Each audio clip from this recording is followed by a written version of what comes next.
Bismillahirrahmanirrahim. Assalamualaikum warahmatullahi wabarakatuh. Alhamdulillah, puji syukur kita panjatkan kepada kehadirat Allah Subhanahu wa taala yang telah mempertemukan kita kembali dalam channel Zulkifli M Abbas Official. Di mana channel ini akan menyuarakan kebenaran Islam dan membentengi keimanan kita dari upaya pemurtadan yang dilakukan oleh para misionaris. Untuk live kali ini, merupakan season kedua Bang Zuma akan berkunjung ke room debat dari pihak pendeta MYM.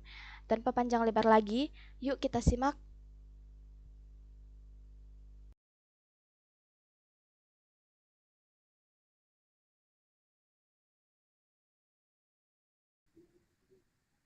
Ya, mulai Pak.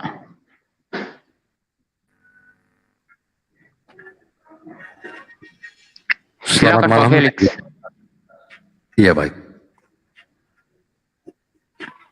Selamat malam saya ucapkan kepada para pemirsa ataupun netizen MYM GKKR Channel, Zulkifli M Abbas Official.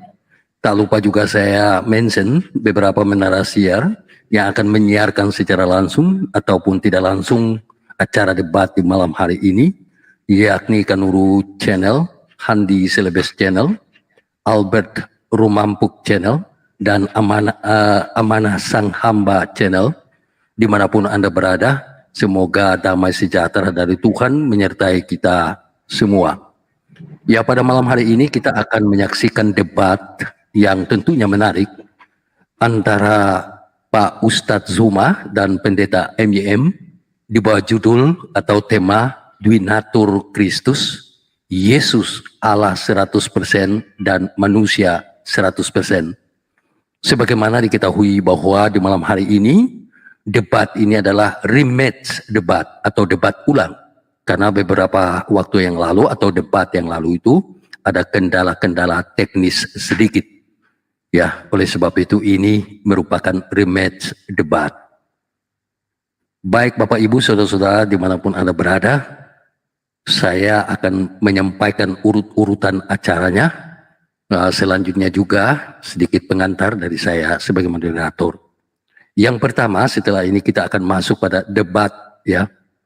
Debat ketua narasumber atau ketua debater dengan total waktu 50 menit.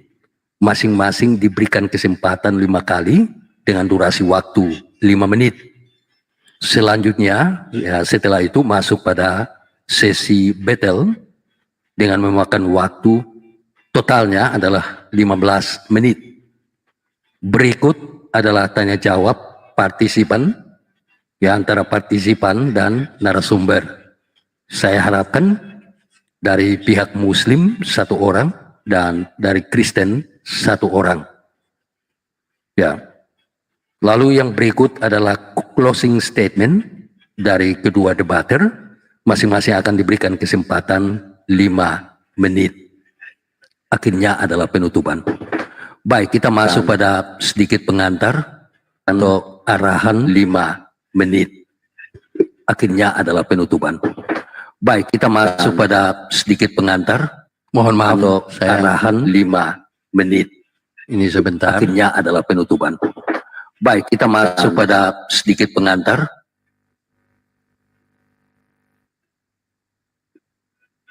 Iya. Yang pertama saya ingatkan agar supaya kita menjaga keberlangsungan daripada debat ini. Ya, semoga bisa berlangsung dengan baik, aman, kondusif.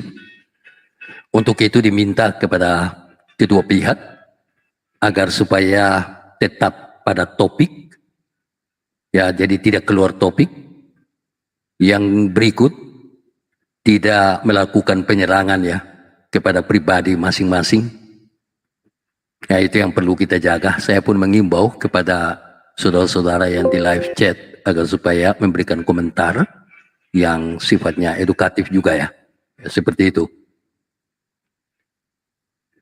Ya, karena kedua debater ini atau narasumber ini kan sudah paham, ya, mengenai tema itu, karena kemarin sudah dibahas. Ini kan rematch. Oleh sebab itu memang tidak diberikan ya waktu bagi mereka untuk menyampaikan pengantar. Tapi baiklah, saya mengajukan beberapa pertanyaan ya sebagai pengingat agar supaya kedua debater ini tetap pada tema ya. Jadi tidak keluar. Yang pertama, apakah natur itu? Natur kealahan Yesus, natur manusia Yesus. Mengapa Yesus dengan dwi natur? Selanjutnya, bagaimana dwi natur Yesus yang bersatu ya, tanpa dapat bercampur, tak terpisahkan, tetapi dapat dibedakan. Kemudian, sejak dan sampai kapan dwi natur Yesus itu? Lalu pada akhirnya, apa implikasi logis dan teologis dari dwi natur Yesus itu? Jadi, pertanyaan-pertanyaan ini sebagai pertanyaan mengarah untuk mengingatkan agar supaya kedua narasumber atau debater tetap ketat berkaitan dengan tema atau topik perdebatan di malam hari ini. Ya, untuk tidak membuang-buang waktu, saya segera masuk pada yang berikut ini, yaitu debat. Total waktu sebagaimana saya sampaikan tadi 50 menit, masing-masing diberikan kesempatan 5 kali dengan durasi waktu 5 menit. Ya, sampai di sini mungkin ada apa yang mau disampaikan oleh kedua narasumber sebelum kita masuk pada debatnya, Pak MYM, Pak Ustadz Suma. Saya nggak ada. Saya nggak ada. Oke. Ya. Baik Pak Ustadz. Demikian juga adanya. Saya sementara ini belum ada ini Pak. Karena kita di pertemuan pertama kemarin itu kan udah banyak hal yang kita putuskan bersama. Sehingga saya rasa kita langsung aja kepada topik. Oke, baik. Jadi saya ingatkan kembali bahwa topik atau tema pembahasan di malam hari ini adalah dwi natur Kristus. Yesus Allah 100% dan manusia 100%. Kesempatan pertama saya berikan kepada Pak Ustadz Suma untuk langsung saja menanggapi ya. Waktu diberikan 5 menit. Waktu akan berjalan setelah Pak Suma mulai berbicara. Dipersilakan Pak Ustadz. Baik. Bismillahirrahmanirrahim. Assalamualaikum warahmatullahi wabarakatuh. Semangat malam pada kita semua, Bapak MYM dan juga teman saya, Pak Felix. Tema kita pada malam hari ini terkait dengan Yesus 100% Tuhan dan 100% manusia. Jadi saya mengatakan seperti malam yang kemarin pada saat kita bertemu, bahwa dari segala sisi analisa rasional, pemahaman ini itu adalah merupakan doktrin dan dogma yang sangat sulit kemudian untuk dicerna oleh akal pikiran. Meski kemudian kami sebagai Muslim itu juga patut mengetahui bahwa doktrin ini itu dihasilkan daripada pemahaman yang memiliki asal, memiliki usul. Apakah itu asalnya dari keinginan orang-orang setelah Yesus atau Yesus sendiri yang mengajarkan inti ajaran ini? Karena saya meminjam kata dari Pak Pendeta MYM yang selalu mengatakan karikatur-karikatur. Justru adanya konsep inilah dengan sendirinya ya, konsep ini menjadikan Yesus itu sebagai karikatur manusia dan sekaligus sebagai karikatur Tuhan. Nah, kalau kemudian karikatur ini dijadikan sebagai dasar pijakan dalam berdialog, apakah pernah Yesus itu mengatakan di dalam Bible bahwa dirinya adalah 100% Tuhan atau dirinya adalah 100% manusia? Saya katakan bahwa itu tidak pernah. Dia hanya mengatakan bahwa dia adalah manusia, hanya seorang utusan. Kemanapun arahnya kemudian karikatur itu ditujukan ke konsili-konsili, itu adalah arena dialog, arena debat, arena sesat menyesatkan antar kelompok dan kelompok lain. Sehingga muncul kemudian karikatur yang kita maksud pada malam hari ini. Nah, oleh karena itulah kemudian kapan dogma Yesus 100 Tuhan, 100% manusia ini diterapkan kemudian, ditetapkan. Ya, seperti teman-teman yang pernah belajar seperti Pak MYM tentu adalah orang yang memiliki kepiawaian, keilmuan yang tentu sangat-sangat mumpuni dalam hal ini. Jadi dia tahu kapan ditetapkan Yesus yang manusia itu 100%, kemudian ditambahkan 100% Tuhan. Karena ini tidak berasal dari Yesus. Seperti yang sudah pernah saya katakan, sepeninggal Yesus, orang-orang Kristen itu masih beranggapan bahwa Yesus itu adalah manusia. Keyakinan ini kemudian diyakini oleh umat mayoritas pada saat itu. Namun, muncul kemudian penyimpangan yang dipimpin oleh, mohon maaf saya harus menyebutkan, dipimpin oleh Paulus, yang kemudian menganggap Yesus itu adalah Tuhan. Menganggap bahwasanya Yesus itu adalah Tuhan, dan kemudian menganggap Paulus itu sebagai rasul. Nah, sekte ini kemudian sangat kecil awalnya. Namun karena ditangani oleh orang yang kemudian dekat dengan penguasa kala itu, maka pendekatan pada poros kekuasaan yang mana pada saat itu para penguasa-penguasa Romawi masih mengikuti paganisme, maka apa yang diajarkan sekte kecil ini menjadi besar, menjadi kuat, dan tersebar kemana-mana. Akhirnya sekte kecil ini yang tadinya minoritas ini mampu mendominasi konsili yang diadakan di tahun 325 dan selanjutnya. Maka kemudian justru kelompok yang tadinya mayoritas yang dipimpin oleh Arius itu dikalahkan. Bahkan mereka diusir dari ruang konsili. Mereka dianggap bahwa mereka adalah bidat. Mereka kemudian mendapatkan hukuman dari kaisar. Dan pahamnya yang benar tersebut malah dianggap sebagai paham sesat yang dianggap membahayakan keutuhan Imperium Romawi pada saat itu. Ini jelas.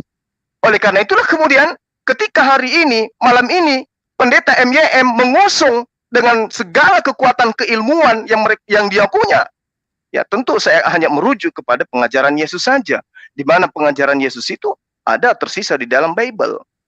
Jadi jangan menuntut saya untuk kemudian membuat karikatur-karikatur yang dihasilkan oleh konsili.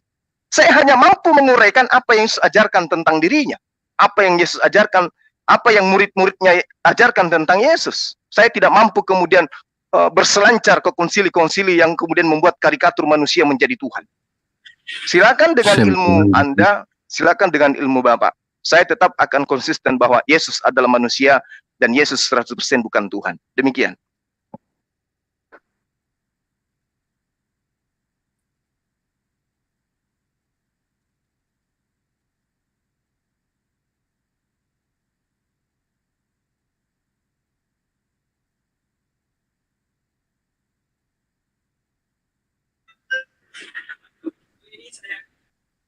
Pak Felix. Iya, Yesus bukan Tuhan, tetapi Yesus adalah manusia. Demikian akhir yang disampaikan oleh Pak Ustadz Suma.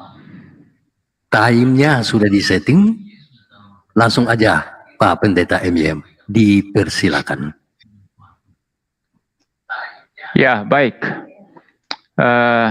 Timernya langsung itu. Saya bicara langsung hidup timernya. Ya, baik ya. Jadi saudara-saudara,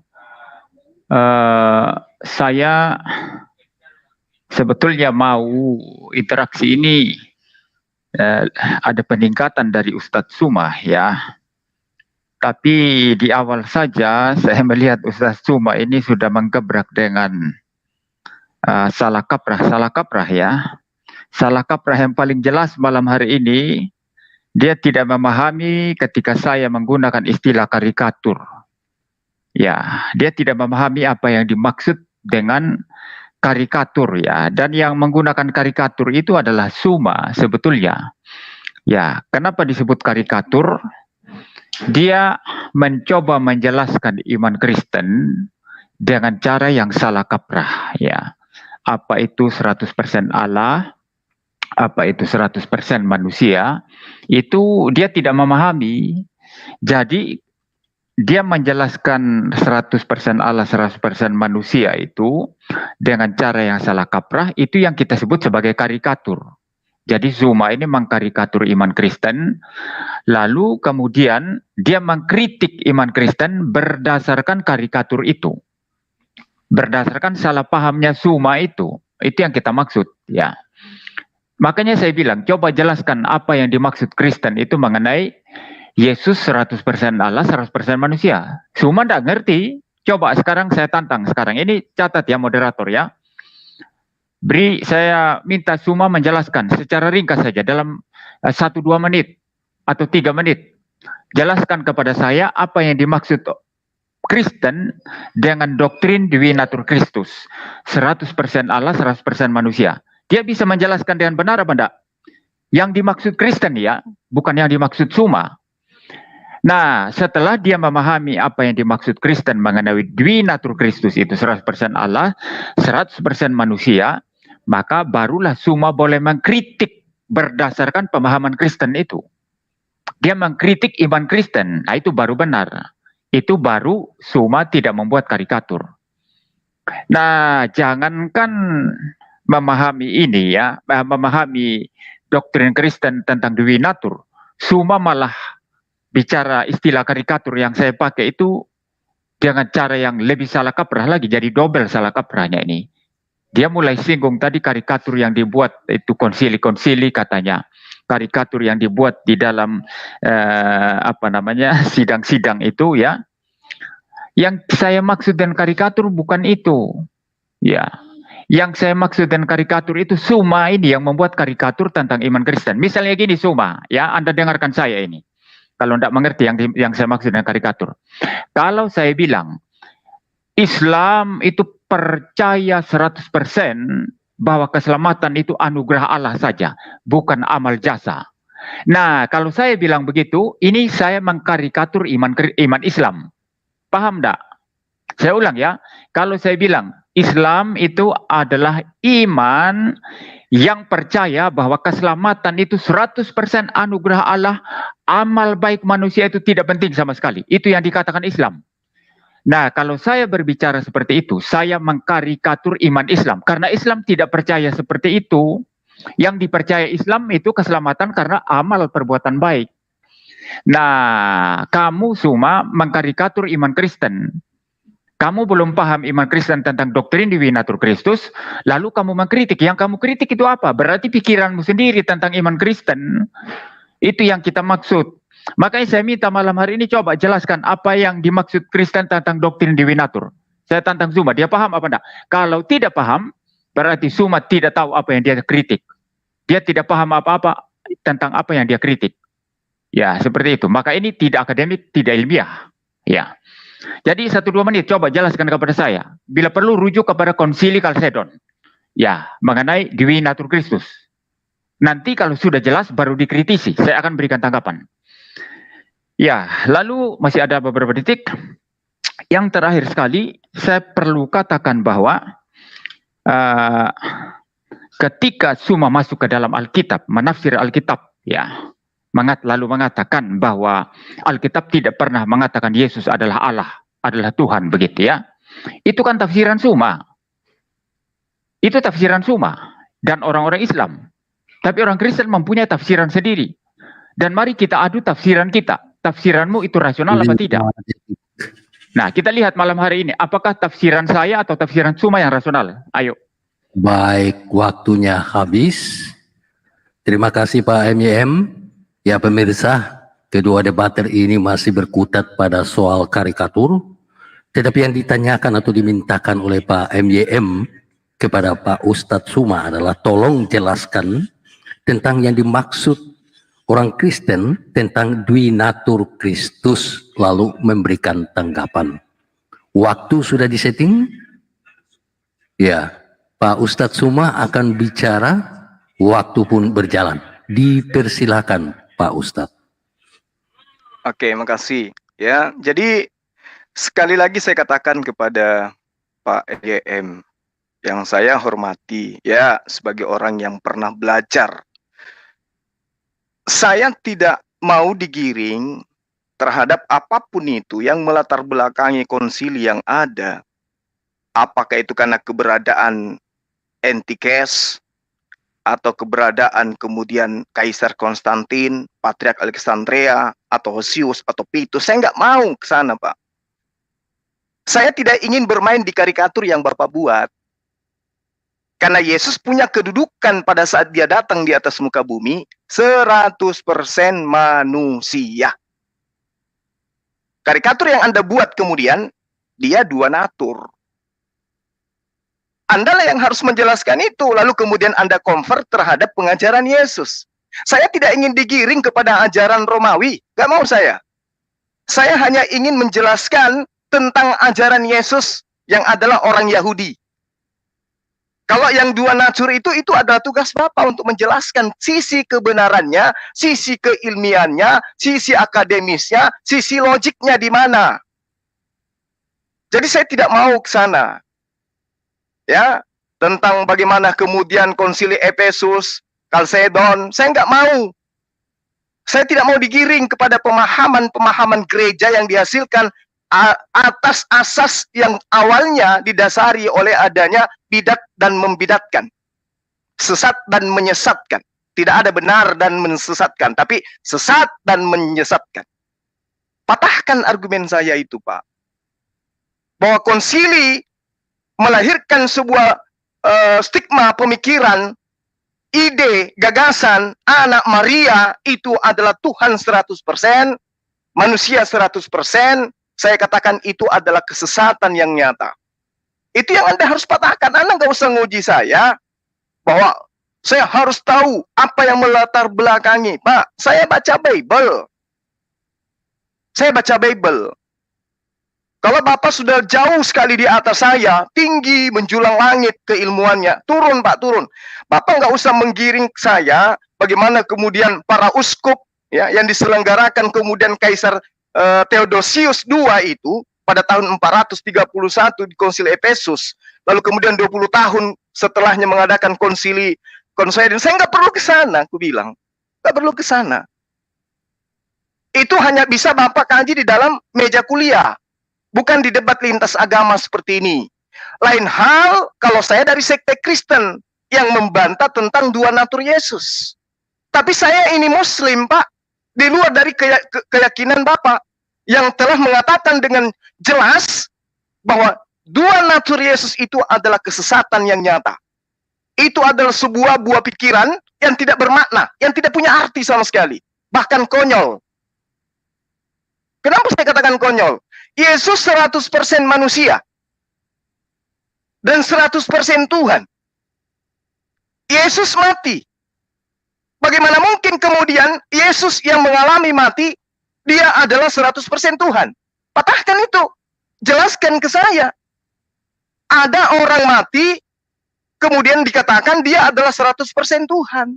Sementara Tuhan, di dalam kitab yang Anda tenteng, dikatakan dia adalah kekal. Dia selama-lamanya hidup, tidak pernah mengalami kematian. Sementara Yesus mengalami kematian. Daniel 6 nomor 26 misalnya. Dia adalah Allah yang kekal. Dia Allah yang hidup. Dia kekal untuk selama-lamanya. Berarti dia tidak memiliki sisi 100% manusia. Yesus, banyak dalil Pak, yang mengatakan mana mayat Yesus. Ya, kemudian orang-orang datang kepada Pilatus untuk meminta mayat Yesus. Matius 27 nomor 58 misalnya. Dia pergi menghadap Pilatus dan meminta mayat Yesus. Bagaimana mungkin si mayat bisa menduduki posisi dimensi 100% Tuhan? Jadi kalau Anda hanya membahas konsili-konsili, natur-natur, karikatur-karikatur yang dibuat oleh konsili-konsili itu, bagi saya itu sudah tidak rasional. Jadi jangan habiskan waktu saya untuk membahas hal-hal yang Anda bayar mahal, Anda habiskan waktu untuk kemudian Anda mumet di dalam pemahaman Anda sendiri tentang Yesus. Saya sederhana, Yesus manusia, 100% manusia dan 100% bukan Tuhan. Sementara Tuhan 100% Tuhan dan 100% bukan manusia. Itu yang perlu Bapak patahkan saya. Bapak nggak usah nguji saya tentang itu. Saya bukan mahasiswa, bukan juga kristolog yang sekolah di sekolah teologi. Baik, Saya hanya penginjil jalanan. Silakan. Habis. Terima kasih Pak Ustadz Suma. Terima kasih. Ya, jadi Pak Ustadz Suma mengingatkan bahwa dia adalah seorang Muslim, bukan Kristen. Oleh sebab itu merupakan tanggung jawab Pak MYM untuk mematahkan apa yang dia sampaikan yang jelas. Dia katakan bahwa dwinatur Yesus adalah suatu kesesatan yang nyata. Benarkah demikian? Yang dipertanyakan adalah rasionalitasnya. Ya, apakah benar bahwa dwinatur Yesus adalah kesesatan yang nyata? Waktu sudah disetting dan untuk itu diberikan 5 menit kepada Pak MYM bicara, waktu pun berjalan. Dipersilakan Pak Pendeta. Ya, baik. Jadi untuk mengkritisi sesuatu itu kan perlu paham dulu. Itu yang saya maksud. Dan Suma tidak paham ini. Ya, dia tidak memahami apa yang saya maksudkan. Anda kalau mengkritisi sesuatu, Anda paham dulu apa yang Anda kritisi. Dan Suma tidak memahami apa-apa yang dia kritisi. Asal bicara. Jelas asal bicara ini. Anda mengkritisi divinatur Kristus yang mengatakan 100% manusia, 100% Allah. Tapi Anda sendiri tidak bisa menjelaskan itu apa divinatur Kristus. Apa yang Anda kritisi. Itu omong kosong saja itu. Sama saya kasih contoh tadi. Kalau saya mau mengkritisi Islam, saya paham dulu iman Islam. Kalau saya tidak memahami iman Islam, apanya yang saya kritisi? Nah ini yang saya katakan tidak ilmiah. Zuma punya ide tidak mengenai divinatur Kristus. Dia bisa menjelaskan tidak itu apa. Kalau dia tidak bisa menjelaskan itu, apa divinatur Kristus. Kalau dia tidak memahami apa yang dimaksud orang Kristen mengenai divinatur Kristus, maka dia tidak bisa mengkritisi itu karena dia tidak punya ide tentang itu. Hanya kebodohan yang mengkritisi sesuatu yang tidak diketahui. Hanya orang bodoh yang mengkritisi sesuatu yang tidak diketahui.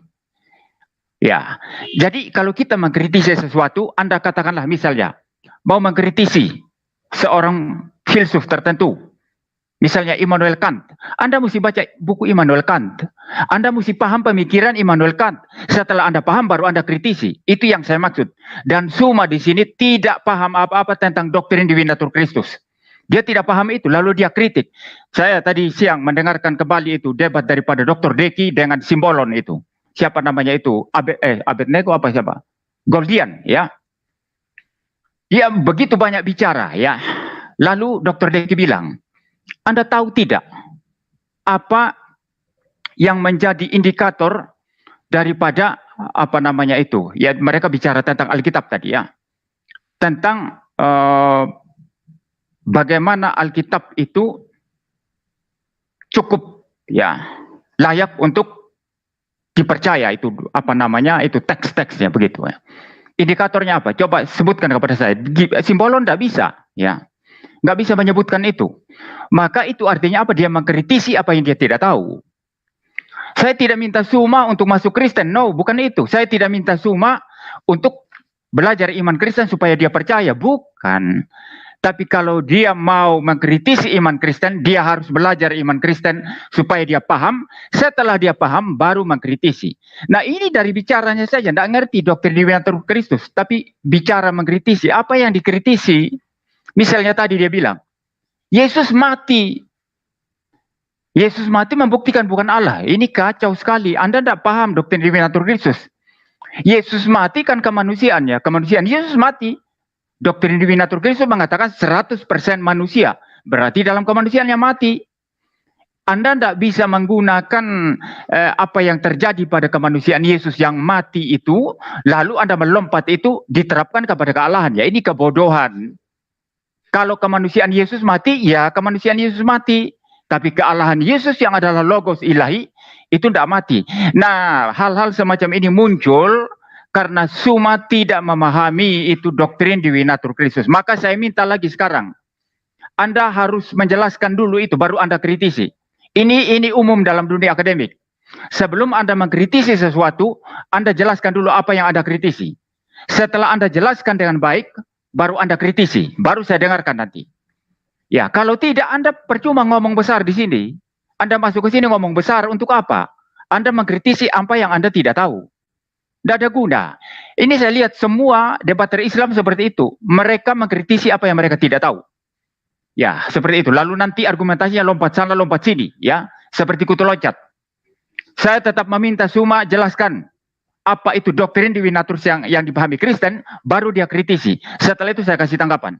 Kalau tidak, berarti dia tidak paham itu doktrin Dewi Naturus Kristus apa. Kalau dia tidak paham, apa yang dia kritisi? Apa yang dia kritisi? Tidak ada yang dia kritisi. Semua argumentasinya tidak relevan, menjadi tidak relevan karena dia tidak paham apa yang dia kritisi. Saya kalau mau mengkritisi Pak Felix, saya mesti dengarkan pernyataan Pak Felix, saya mesti pahami itu, baru saya kritisi. Kalau saya tidak mendengarkan Pak Felix, tidak memahami pernyataan Pak Felix, apa yang saya kritisi Pak Felix? Apa yang saya kritisi? Tidak ada, tidak relevan. Ya.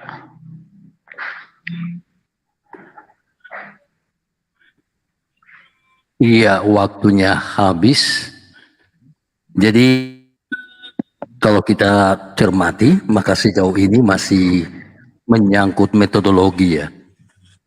Jadi bagaimana memahami substansi pembahasan.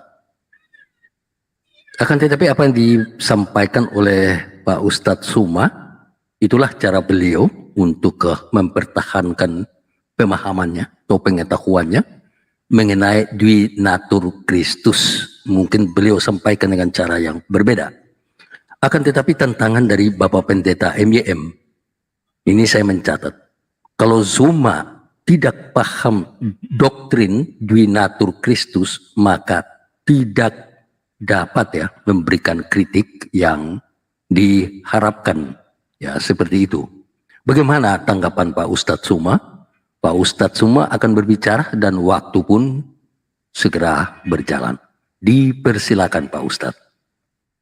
Jadi gini Pak MYM, sekiranya anak Maria itu hidup sekarang ini, orang pertama yang mengkritisi Bapak tentang karikatur yang Bapak buat tentang dirinya itu adalah dia. Nah ini yang saya ingin Bapak bahas. Bukan malah meminta saya untuk mengulas mengapa saya mengkritisi. Ini bukan dalam hal mengkritisi atau dikritisin, Pak. Ini dalam ranah Anda menjelaskan, mematahkan argumen saya. Bagaimana mungkin kemudian manusia 100% bisa menjadi Tuhan 100%. Kalau menurut Anda itu salah, tapi pada faktanya apa yang Anda ucapkan tadi selama 5 menit? Kematiannya karena dia adalah manusia. Tapi sebagai logos ilahi, dia tidak mati. Ini kan sudah masuk dalam narasi yang saya bangun. Yang mati adalah manusia. Kalau Anda mengatakan logosnya tidak mati tapi kekal, logosnya di sini apa? Logos itu bukan Yesus. Yesus itu adalah firman. Dan Yesus itu adalah manusia. Logos itu adalah kehendak, ide. Dan Yesus itu bukan ide Tuhan. Tapi dia adalah manusia yang dihasilkan dari ide Tuhan. Anda memang susah kalau menghadapi saya. Karena Bapak menganggap saya adalah mahasiswa. Dan Bapak selalu menganggap diri Bapak itu adalah prof. Tapi sangat disayangkan, Pak. Saya juga belajar gitu loh, Pak. Kalau Anda hanya ingin mengatakan natur, saya ngerti mengenai dua natur Yesus, itu juga sudah dialami masalah ini kepada gereja-gereja lama, Pak. Bukan hanya saat sekarang. Justru karena adanya pertentangan sekte-sekte, itu disebabkan karena adanya Dwi Natur Yesus ini. Ya. Pengakuan konsili misalnya. Bagaimana kemudian Konstantinopel bukan hanya menyepakati akan Yesus Kristus sebagai Allah yang sungguh-sungguh, namun juga dia menyepakati bahwa Yesus itu benar-benar manusia. Nah ini yang harus Bapak pecahkan. Bagaimana kemudian ada manusia, benar-benar dia adalah Tuhan. Bagaimana kemudian ada mayat, benar-benar dia kekal. Bagaimana kemudian ada esensi yang kekal, tapi dia benar-benar pernah menjadi mayat. Bagaimana kemudian dia berdiri sendiri, sebagaimana yang diterangkan di dalam Yesaya 37, nomor 16 misalnya. Ya Tuhan semesta alam, Tuhan Israel yang bertahta di atas kerubim, hanya Engkaulah seorang diri yang menciptakan segala kerajaan bumi. Engkaulah yang menjadikan langit dan bumi. Ayub 9 nomor 8. Engkau yang seorang diri membentangkan langit dan melangkah di atas gelombang-gelombang laut. Lalu kemudian diterangkan Yesaya 44:24. Demikian juga adanya. Dia seorang diri, dia seorang diri. Dia bukan manusia. Pada saat dia seorang diri, dia bukan manusia, dia bukan anak Maria. Jadi kalau Anda mengatakan Yesus 100% manusia, 100% Tuhan, apa bisa dibalik? Sebelum Maria melahirkan Yesus, bisa enggak doktrin karikatur yang Anda buat itu dinobatkan kepada Yod-Heh-Vav-He yang disembah oleh Abraham? Bahwa Yod-Heh-Vav-He 100% Tuhan, 100% manusia. Boleh enggak? Kan enggak bisa. Oleh karena itulah kemudian karikatur-karikatur yang dibentuk oleh konsili-konsili ini saya tidak mau bahas. Itu cukup Bapak bahas di internal Bapak. Karena kenapa? Di internal Bapak aja cakar-cakaran tentang itu. Yang Anda harus pahami sekarang ini adalah munculnya seorang Suma yang tidak paham menurut Bapak, yang harus paham dulu baru mengkritisi, yang itulah yang harus Bapak selesaikan. Saya tidak perlu mengkritisi apa itu dua natur. Yang saya harapkan dari Bapak itu menjelaskan bagaimana mungkin kemudian dalam waktu yang sama Yesus itu adalah 100% manusia dan 100% Tuhan. Coba. Sementara Tuhan ini adalah yang maha kekal. Sementara Yesus ini tidak kekal. Bagaimana mungkin yang kekal adalah yang tidak kekal? Yang tidak kekal adalah yang kekal. Dan satu yang harus Bapak pahami, ya, dua natur ini munculnya di mana, Pak? Bapak ingin menggiring saya ke barat, ke ajaran pagan? Tidak. Saya tetap pada pendirian. Kehadiran saya di sini membela ajaran Yesus. Yesus mengajarkan dirinya adalah utusan Allah. Yesus mengajarkan dirinya adalah manusia yang taat menyembah hanya kepada Allah. Saya wakilnya untuk mewakili Yesus. Bapak mewakili gereja. Saya mewakili Yesus. Sekarang patahkan argumen saya bahwa tidak mungkin kemudian Yesus yang manusia itu adalah 100% Tuhan. Silakan. Suma mengatakan bahwa dia mewakili Yesus. Ada beberapa poin yang saya catat. Yang pertama, adanya pertentangan dan konsili-konsili yang dilakukan oleh karena problem dwi natur itu. Ya, misalnya saya sebutkan saja konsili Nisea dan konsili Efesus misalnya. Beliau juga mengemukakan beberapa argumentasi biblikal yang pada intinya menegaskan bahwa Yesus itu manusia. Lalu pertanyaan dan tantangan dari Ustadz Suma adalah, mana mungkin manusia 100% lalu menjadi Tuhan 100% pada waktu yang bersamaan? Saya pikir ini soal epistemologi, epistem. Bagaimana memahami hal ini? Bagaimana pemahaman itu benar? Kalau dikatakan benar, bagaimana argumentasinya bahwa itu benar? Ya, waktu sudah disetting kembali, Bapak MYM akan memberikan tanggapan, waktu pun berjalan. Dipersilakan Pak Pendeta. Ya, Pak Moderator, saya pakai waktu sedikit ya. Sekarang Suma tadi mengatakan itu karikatur yang Anda buat, karikatur yang itu gereja-gereja buat mengenai Kristus Yesus katanya begitu ya. Sekarang saya minta Suma jelaskan karikatur itu apa. Saya bicara di sini aja, nanti saya lanjut lagi. Saya minta Suma jelaskan karikatur yang saya buat seperti apa. Jelaskan itu. Biar saya beri bantahan. Waktunya dikasih jalan? Waktunya. Waktunya tidak jalan ini.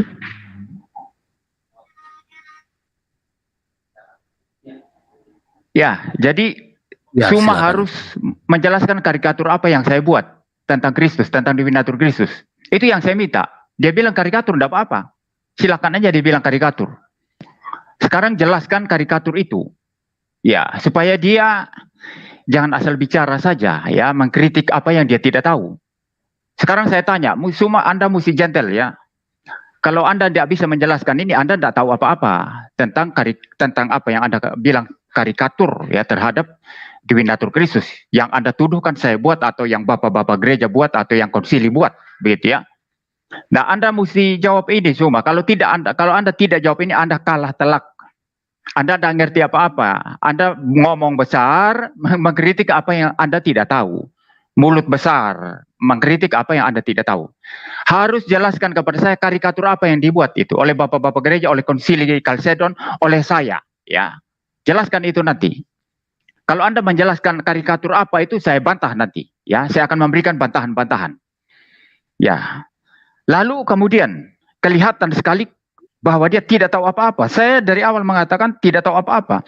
Kalau dia tidak tahu apa-apa yang dia kritik, apanya yang mau diperdebatkan? Kalau mau ilmiah, semua mesti paham apa yang dia kritik.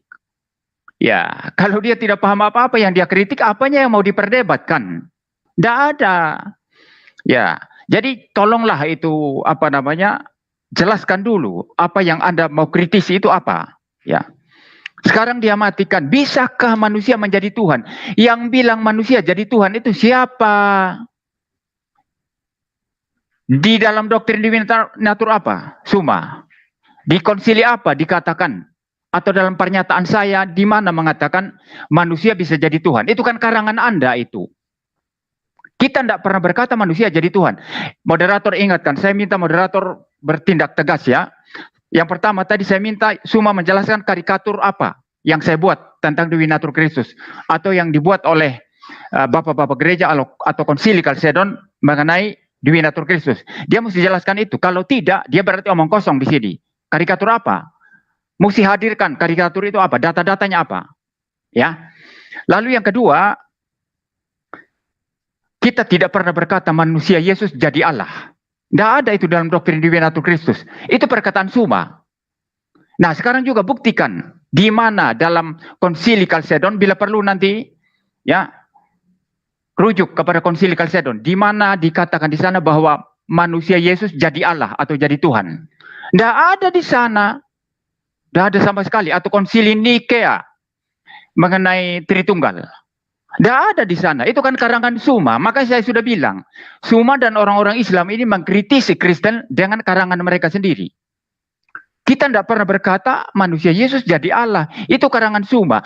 Kita percaya Yesus itu punya dua natur. Manusia ya manusia. Manusia tidak bisa jadi Allah. Allah ya Allah. Tidak bisa jadi manusia. Kealahannya terus dari kekal sampai kekal. Kemanusiaannya ada sejak inkarnasi. Ada dua natur yang berbeda. Yang mati kemanusiaannya, yang yang kekal itu kealahannya. Kita tidak pernah percaya Allah jadi manusia, manusia jadi Allah. Itu kan karangan Suma. Maka tidak nyambung ini. Saya perlu tertawakan argumentasi Suma ini ya. Walaupun besok itu ramai mereka mengatakan Suma menang besar, ya silakan sajalah ya.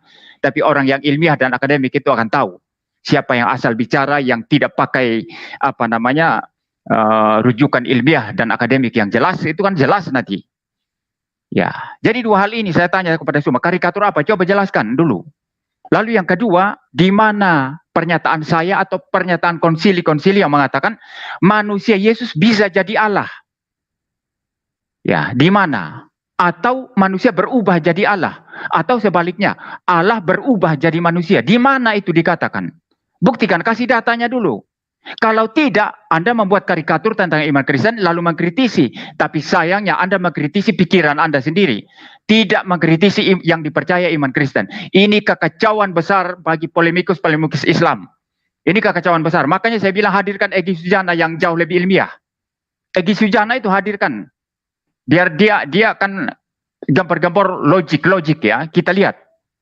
Nah, kalau Suma bisa merepresentasikan dan benar Divinatur Kristus, malam hari ini saya mau buktikan itu dan uji logika, dan law of non-contradiction, dan hukum either or, ya, dan hukum identity. Saya buktikan malam hari ini, tidak apa-apa. Tapi representasikan dan benar dulu. Ya, waktunya sudah habis.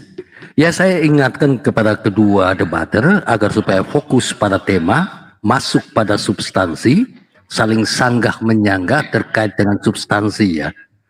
Nah, sejauh ini saya melihat masih soal metodologi. Saya pikir kita harus bergeser masuk pada soal yang substansial, tema yang dibahas ya. Memang yang diminta oleh Pak Pendeta MYM kepada Pak Suma adalah harus jelaskan soal karikatur yang Anda maksudkan. Tentunya Anda sudah menyimak apa yang disampaikan oleh Pak.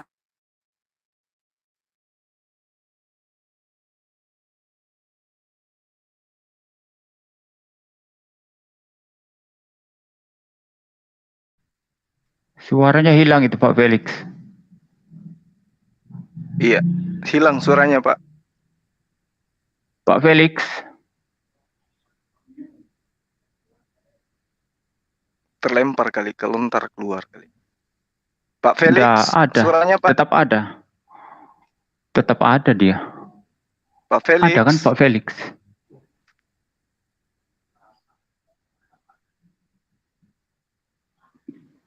Pak Felix ada di room kan?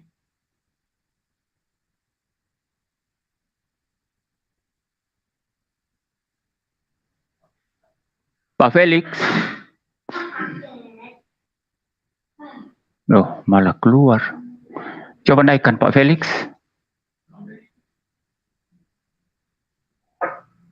Pak Felix.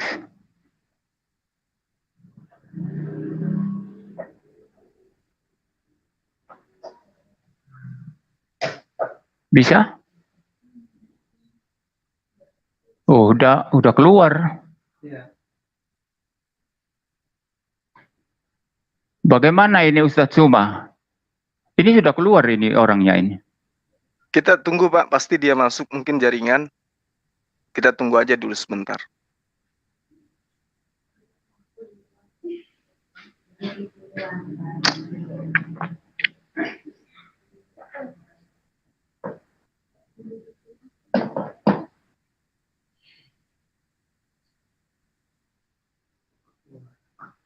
Ada ndak orangnya?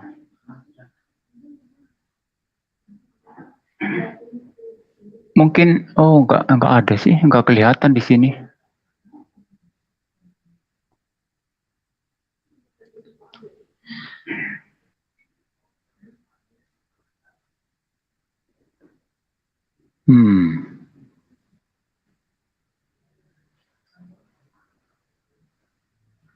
Atau kita lanjut pakai timer aja. Giliran Anda sekarang kayaknya Ustadz Suma. Kita buang-buang waktu nanti ini sambil nunggu Pak Felix. Oke, baik. Timer, sebentar. Timer siap ya? Ntar disiapkan timernya dulu. Baik Pak, baik. Ya silakan Ustadz. Oke, baik. Jadi pernyataan Bapak itu kemudian bahwa terkait dengan karikatur.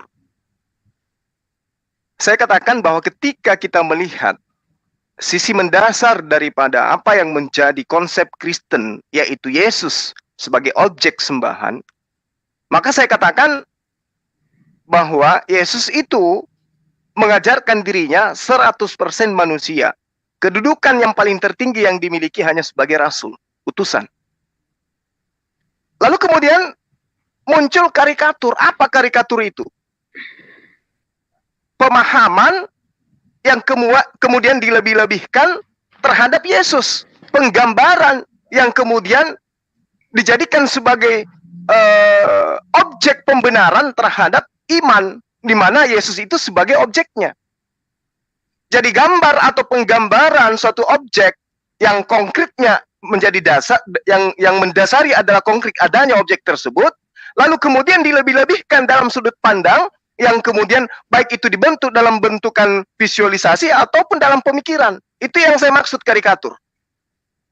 Jadi adanya pemahaman doktrin atau dogma terhadap orang per orang, terhadap golongan, terhadap objek yang sebenarnya mengajarkan dirinya bukan Tuhan, tetapi Rasul. Lalu kemudian dibuatkan sesuatu penggambaran yang dilebih-lebihkan. Maka muncul kemudian pemahaman Yesus juga 100% Tuhan. Nah, ketika Anda mengatakan, bisakah manusia jadi Tuhan? Saya jelas mengatakan tidak bisa. Tapi Anda sudah menobatkan Yesus itu 100% Tuhan. Berarti Kalau Yesus 100% Tuhan, berarti Tuhan menjadi manusia. Nah, kalau Yesus itu juga adalah Yesus juga itu adalah Tuhan 100%, berarti Yesus yang manusia ini juga menjadi Tuhan. Berarti Tuhan menjadi manusia, manusia menjadi Tuhan, jadinya 200%. Itu yang saya pahami dengan karikatur yang Anda buat. Kalau kemudian Anda mengatakan Tuhan tidak bisa menjadi manusia, tapi faktanya data demi data yang disuguhkan kemudian gereja bahwa Tuhan menjadi manusia itu ada. Dikatakan misalnya firman itu telah menjadi manusia. Logos menjadi manusia. Dan logos ini adalah Theos. Logos ini adalah ilah. Yang kalian sebut dengan sebutan Allah. Yohanes 1 nomor 1. Pada mulanya adalah firman. Firman itu bersama-sama dengan Allah. Firman itu adalah Allah.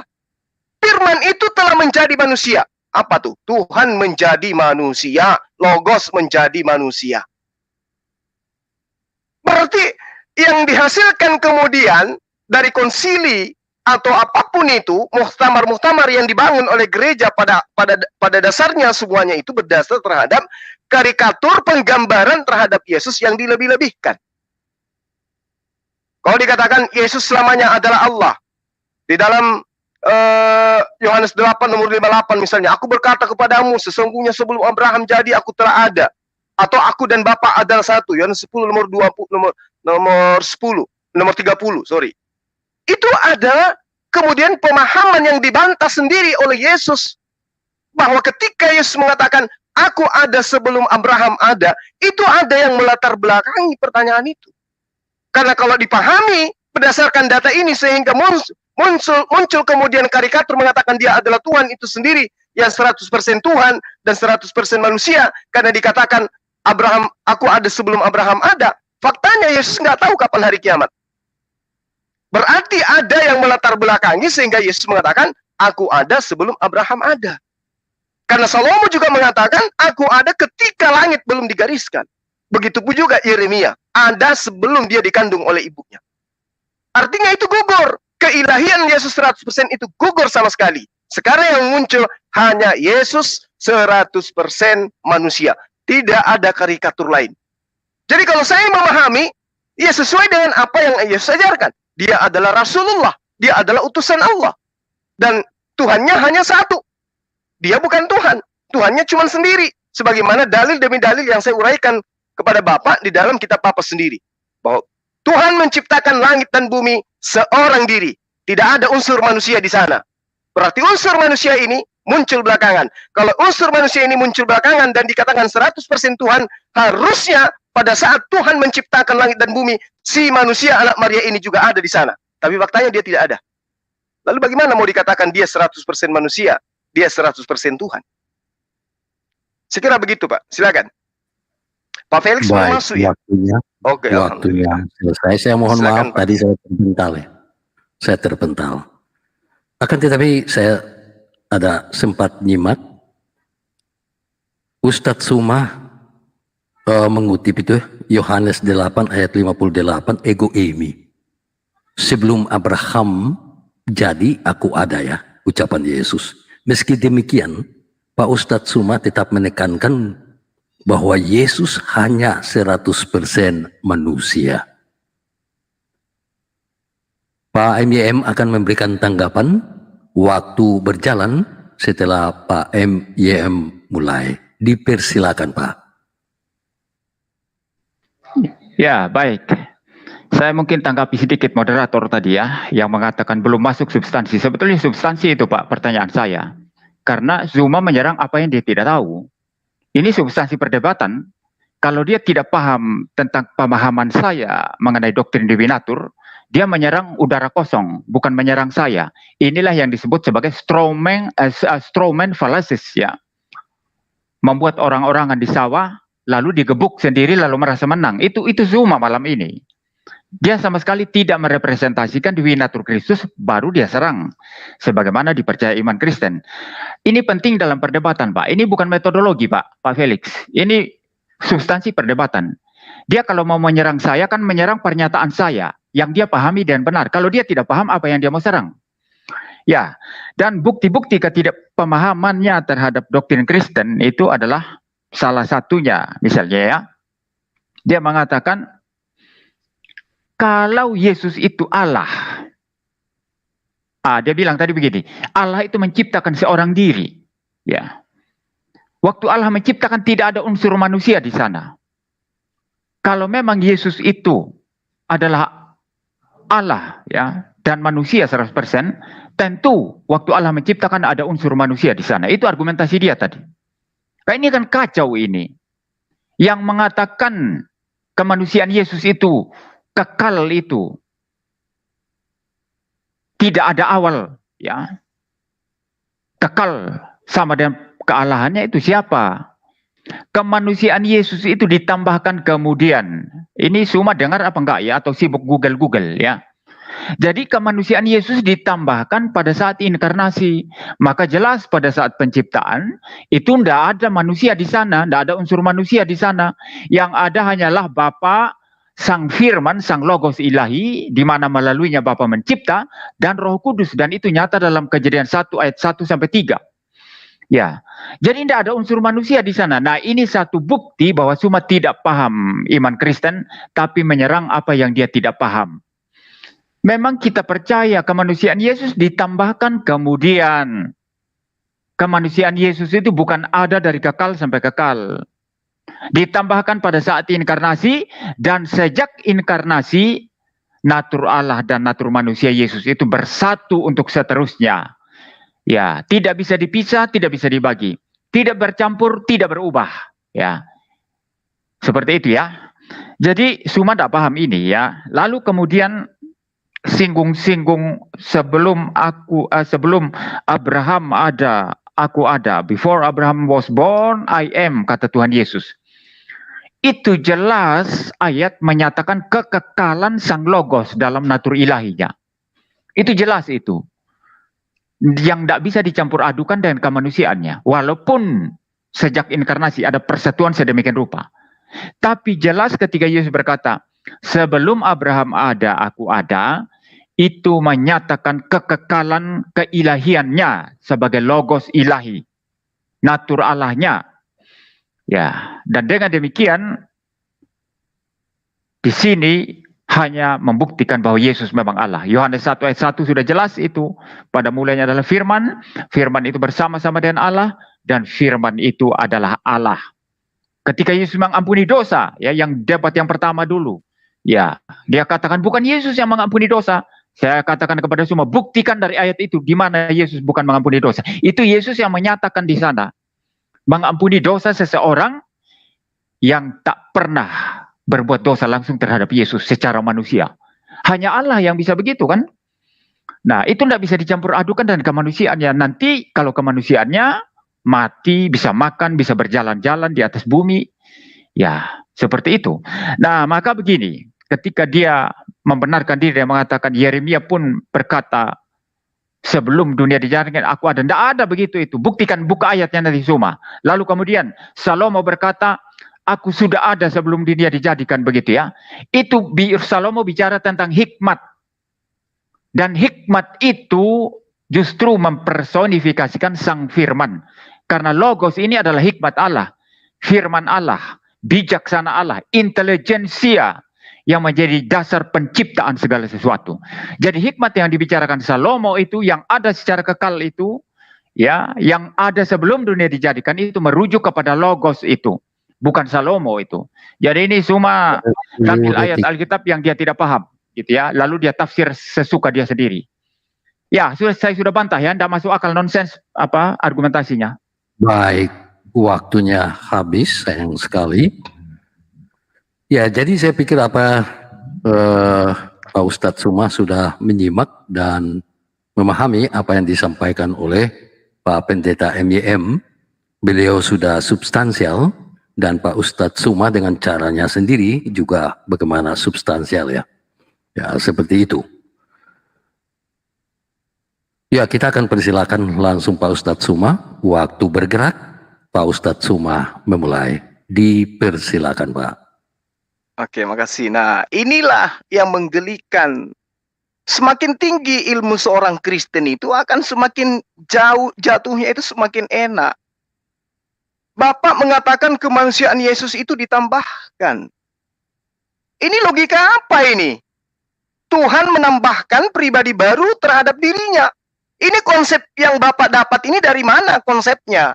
Makanya saya tidak mau digiring kepada konsep konsili-konsili pagan yang Anda bawa itu. Kemanusiaan Yesus itu ditambahkan kemudian. Kalau begitu berarti Yesus yang manusia 100% ini tidak ada pada dirinya 100% Tuhan. Karena ternyata dia adalah ciptaan, Pak. Kenapa saya katakan ciptaan? Baca Yesaya 43 nomor 10. Engkaulah saksi-saksiku, tidak ada Tuhan yang dibentuk sebelum aku, dan tidak ada Tuhan yang dibentuk setelahku. Berarti kalau Anda mengatakan Tuhan menambahkan dirinya pribadi, berarti Tuhan membentuk dirinya menjadi pribadi baru. Ingat kata-kata Bapak yang barusan. Memang enak kalau orang semakin tinggi ilmunya itu semakin enak saya berdialog dengan dia. Saya dengan bahasa awam saya yang dimengerti oleh banyak orang dan Bapak yang bahasanya tinggi akan terjun bebas nantinya. Bapak mengatakan kemanusiaan Yesus itu ditambahkan. Ini apa-apaan ini? Tuhan menambahkan pada dirinya sisi kemanusiaan. Ini konsep dari mana Bapak temukan? Belajar dari mana jauh-jauh? Tapi ternyata yang Bapak bawa ke sini ajaran pagan. Tuhan Yesus, kata Anda, itu adalah sisi kemanusiaan yang ditambahkan berikutnya. Berarti dia dibentuk. Nah, lalu kemudian Anda terpojok lagi dengan Amsal 8. Anda mengatakan itu adalah hikmat, itu bukan Salomo, tapi itu adalah hikmat untuk Yesus. Berarti Bapak pelototin, pasang kacamata, lihat nomor 22. Amsal 8 itu. Berarti benar Yesus adalah ciptaan. Tuhan telah menciptakan aku sebagai permulaan pekerjaannya, sebagai perbuatannya yang pertama kali dahulu kala.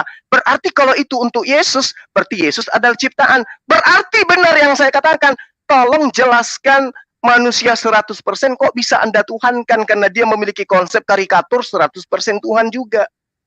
Jadi Anda mau menggunakan metode seilmiah apapun, Bapak akan terjun bebas. Selama masih menyembah manusia, selama itu juga setinggi apapun ilmu Bapak akan tersungkur dengan indahnya di hadapan saya. Tapi Anda mengatakan nggak mungkin kemudian kami menuhankan manusia, nggak mungkin kata Anda menuhankan manusia. Nah, lalu kemudian Anda mengatakan Yesus itu adalah manusia, Yesus itu adalah manusia dan selamanya adalah manusia. Lalu kemudian dia menyatu dengan ilahi. Apa-apaan ini? Manusia menyatu dengan ilahi. Jadi anak Maria kehilangan anak karena anaknya sudah menjadi ilahi. Berarti ketika ilahi 100%, manusia 100%, menyatu dia bukan lagi 100%, Pak. Jadi 200% jadinya. Ini logik apa dipakai? Ilmiah seperti apa yang Anda gunakan? 100 kali 2 berarti 200. Tuhan Anda itu 200. 200 apa namanya Tuhan? 200% pencampuran antara manusia dengan Tuhan. Waduh. Tinggi sekolah Bapak, tapi hanya ini yang Bapak bisa. Nah, kalau kemudian Anda mengatakan bahwa Yesus itu kami tidak sembah pada diri kemanusiaannya. Nanti akan saya tanya kepada Bapak, Yesus yang 100% ini, yang pernah menjadi mayat ini, yang tidak dapat berbuat apa-apa dari dirinya ini, yang tidak ada ketika Tuhan menciptakan ini, kayak mana caranya dia menjadikan dirinya menjadi Tuhan? Tadi Anda menuding saya bahwa Suma nggak tahu, itulah berarti Suma itu nggak ngerti, nggak ada ilmunya. Berarti nggak paham sama sekali. Berarti yang paham adalah Bapak. Bapak mengatakan kemanusiaan Yesus itu ditambahkan. Lalu kemudian manusia yang ditambahkan ini 100% juga Tuhan. Bagaimana ceritanya?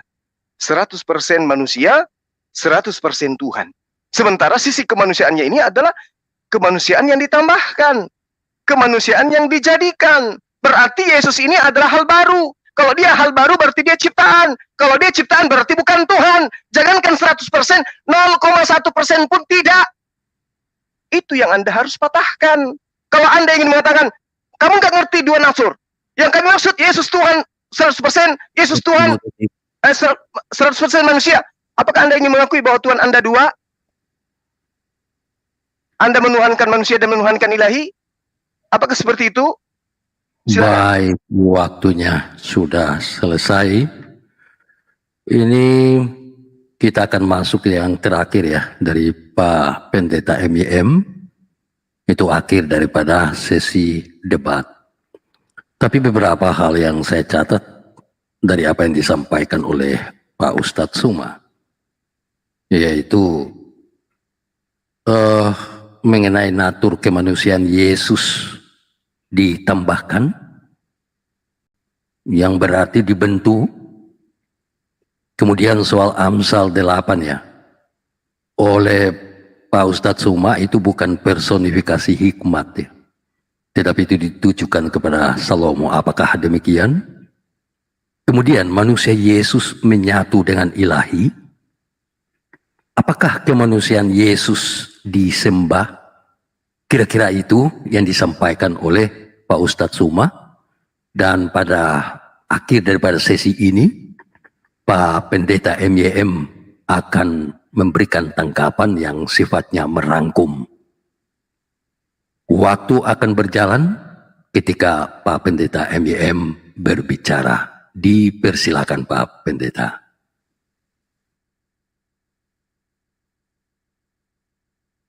Ya, baik. Jadi saya lucu sekali ini ya. Kelihatan sekali Ustadz Suma ini.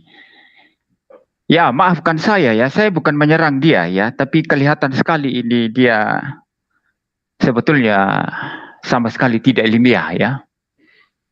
Saya tidak mengatakan tadi pribadi Yesus, kemanusiaan Yesus ditambahkan.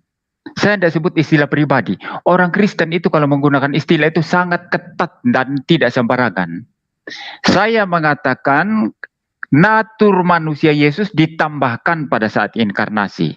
Tapi Suma bilang pribadi Yesus, kemanusiaan Yesus ditambahkan, kata MYM katanya. Ini saja sudah membuktikan omong kosong besar. Tidak paham argumentasi orang, omong kosong besar. Natur sama pribadi beda Suma. Makanya belajar konsili Kalsedon dulu, pahami itu baru kritik Kristen. Biar gak asal mangap. Maafkan saya kalau saya keras ini, karena ini sudah karikatur luar biasa dari Suma ini. Ya, konsili Kalsedon mengatakan Yesus hanya ada satu pribadi. Dengan dua natur yang berbeda. Ilahi 100%, manusia 100%. Bersatu dalam satu pribadi logos. Satu pribadi ya. Logos tidak dapat dibagi, tidak dapat dipisah. Tidak bercampur, tidak berubah. Tidak bercampur, tidak berubah melawan Eutikus yang sesat. Dan tidak terbagi, tidak terpisah melawan Nestorian yang juga sesat. Nah, Suma mengatakan tadi, MYM bilang pribadi kemanusiaan Yesus ditambahkan. Nah, ini bukti bahwa Suma tidak paham apa-apa. Bahkan dia tidak mengerti apa yang saya katakan ini. Dia tidak mengerti apa yang saya katakan, ya. Jadi sayang sekali ya. Sayang sekali. Kalau saya pasti misalnya bahas tentang Quran atau Muhammad sekarang, saya pasti mendengarkan argumentasi Suma baik-baik. Setelah saya paham, baru saya kritisi.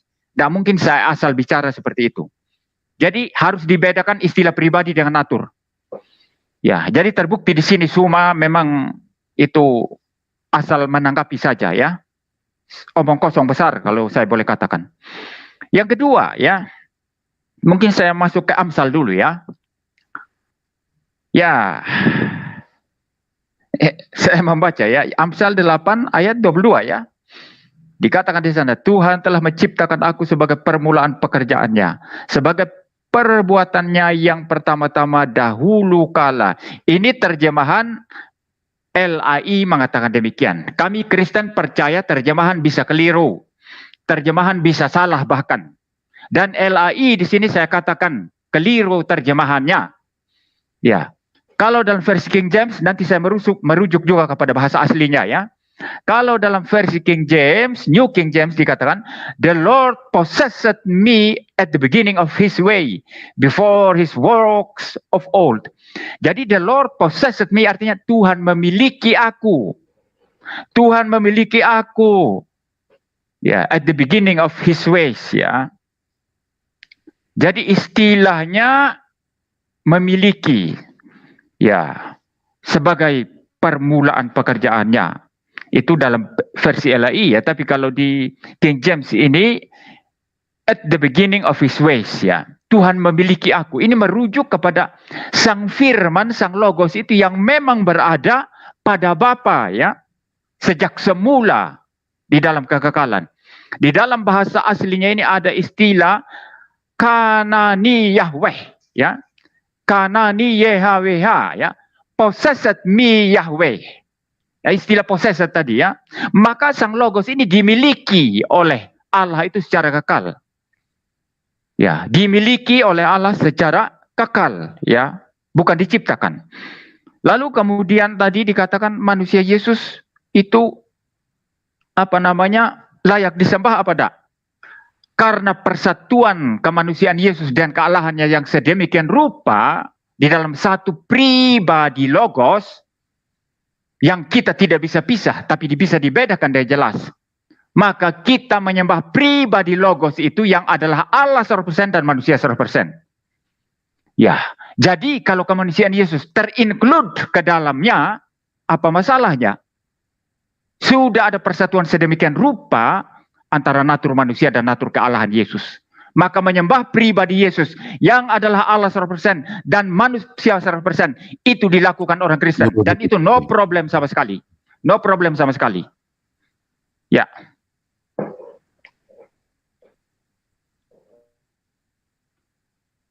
Iya, waktunya sudah habis. Dengan berakhirnya tanggapan yang disampaikan oleh Pak Pendeta MYM, maka berakhir pula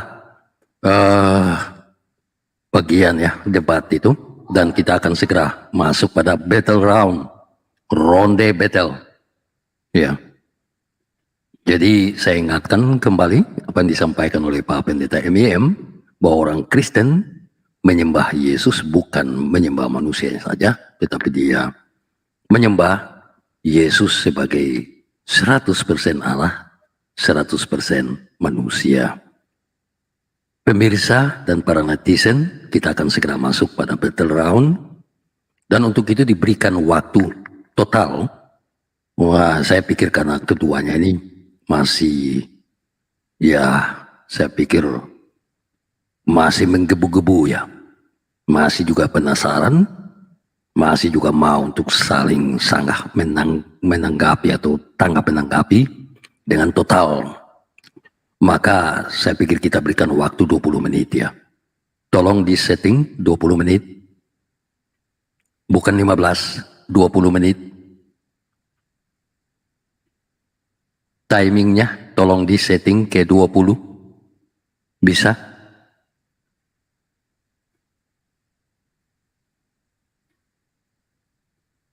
Ke 20 menit ya. Oke, ditampilkan besar. Baik, terima kasih. Ya, saya pikir kedua narasumber nanti saling menahan diri ya, agar supaya pesan atau message yang mau disampaikan bisa diterima dengan baik oleh para pemirsa ataupun netizen. Ya, silakan. Siapa yang memulai? Ketika berbicara, waktu pun bergerak. Dipersilakan 20 menit dari sekarang. Ya, silakan dia menyerang. Saya tidak menyerang, Pak. Saya hanya ingin netizen itu tercerahkan. Kristen ini sebenarnya menyembah berapa Tuhan? Satu Kalau Tuhan. Anda mengatakan menyembah manusia, satu Tuhan. Jangan memframing apapun. Jangan memframing apapun. Kristen menyembah satu Tuhan. Tuhan Anda satu katanya. Ya. Yang mana? Yesus atau yang manusia 100%? Allah Tritunggal yang satu. Allah Tritunggal yang satu yang di dalam bagaimana dirinya ada tiga pribadi yang berbeda. Sementara Bapa, bagaimana Anda mengatakan dulu. Satu manusia, satu bukan manusia?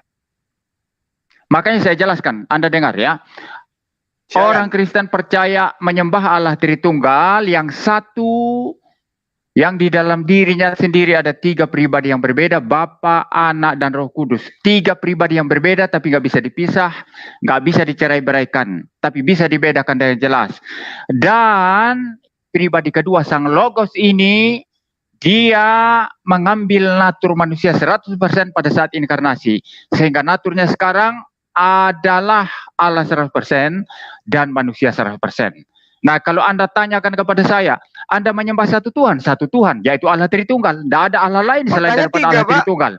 Ya. Faktanya tiga. Tiga yang mana? Yesus. Yang tiga mana? Yesus manusia. Yesus manusia. Apakah Bapa itu manusia?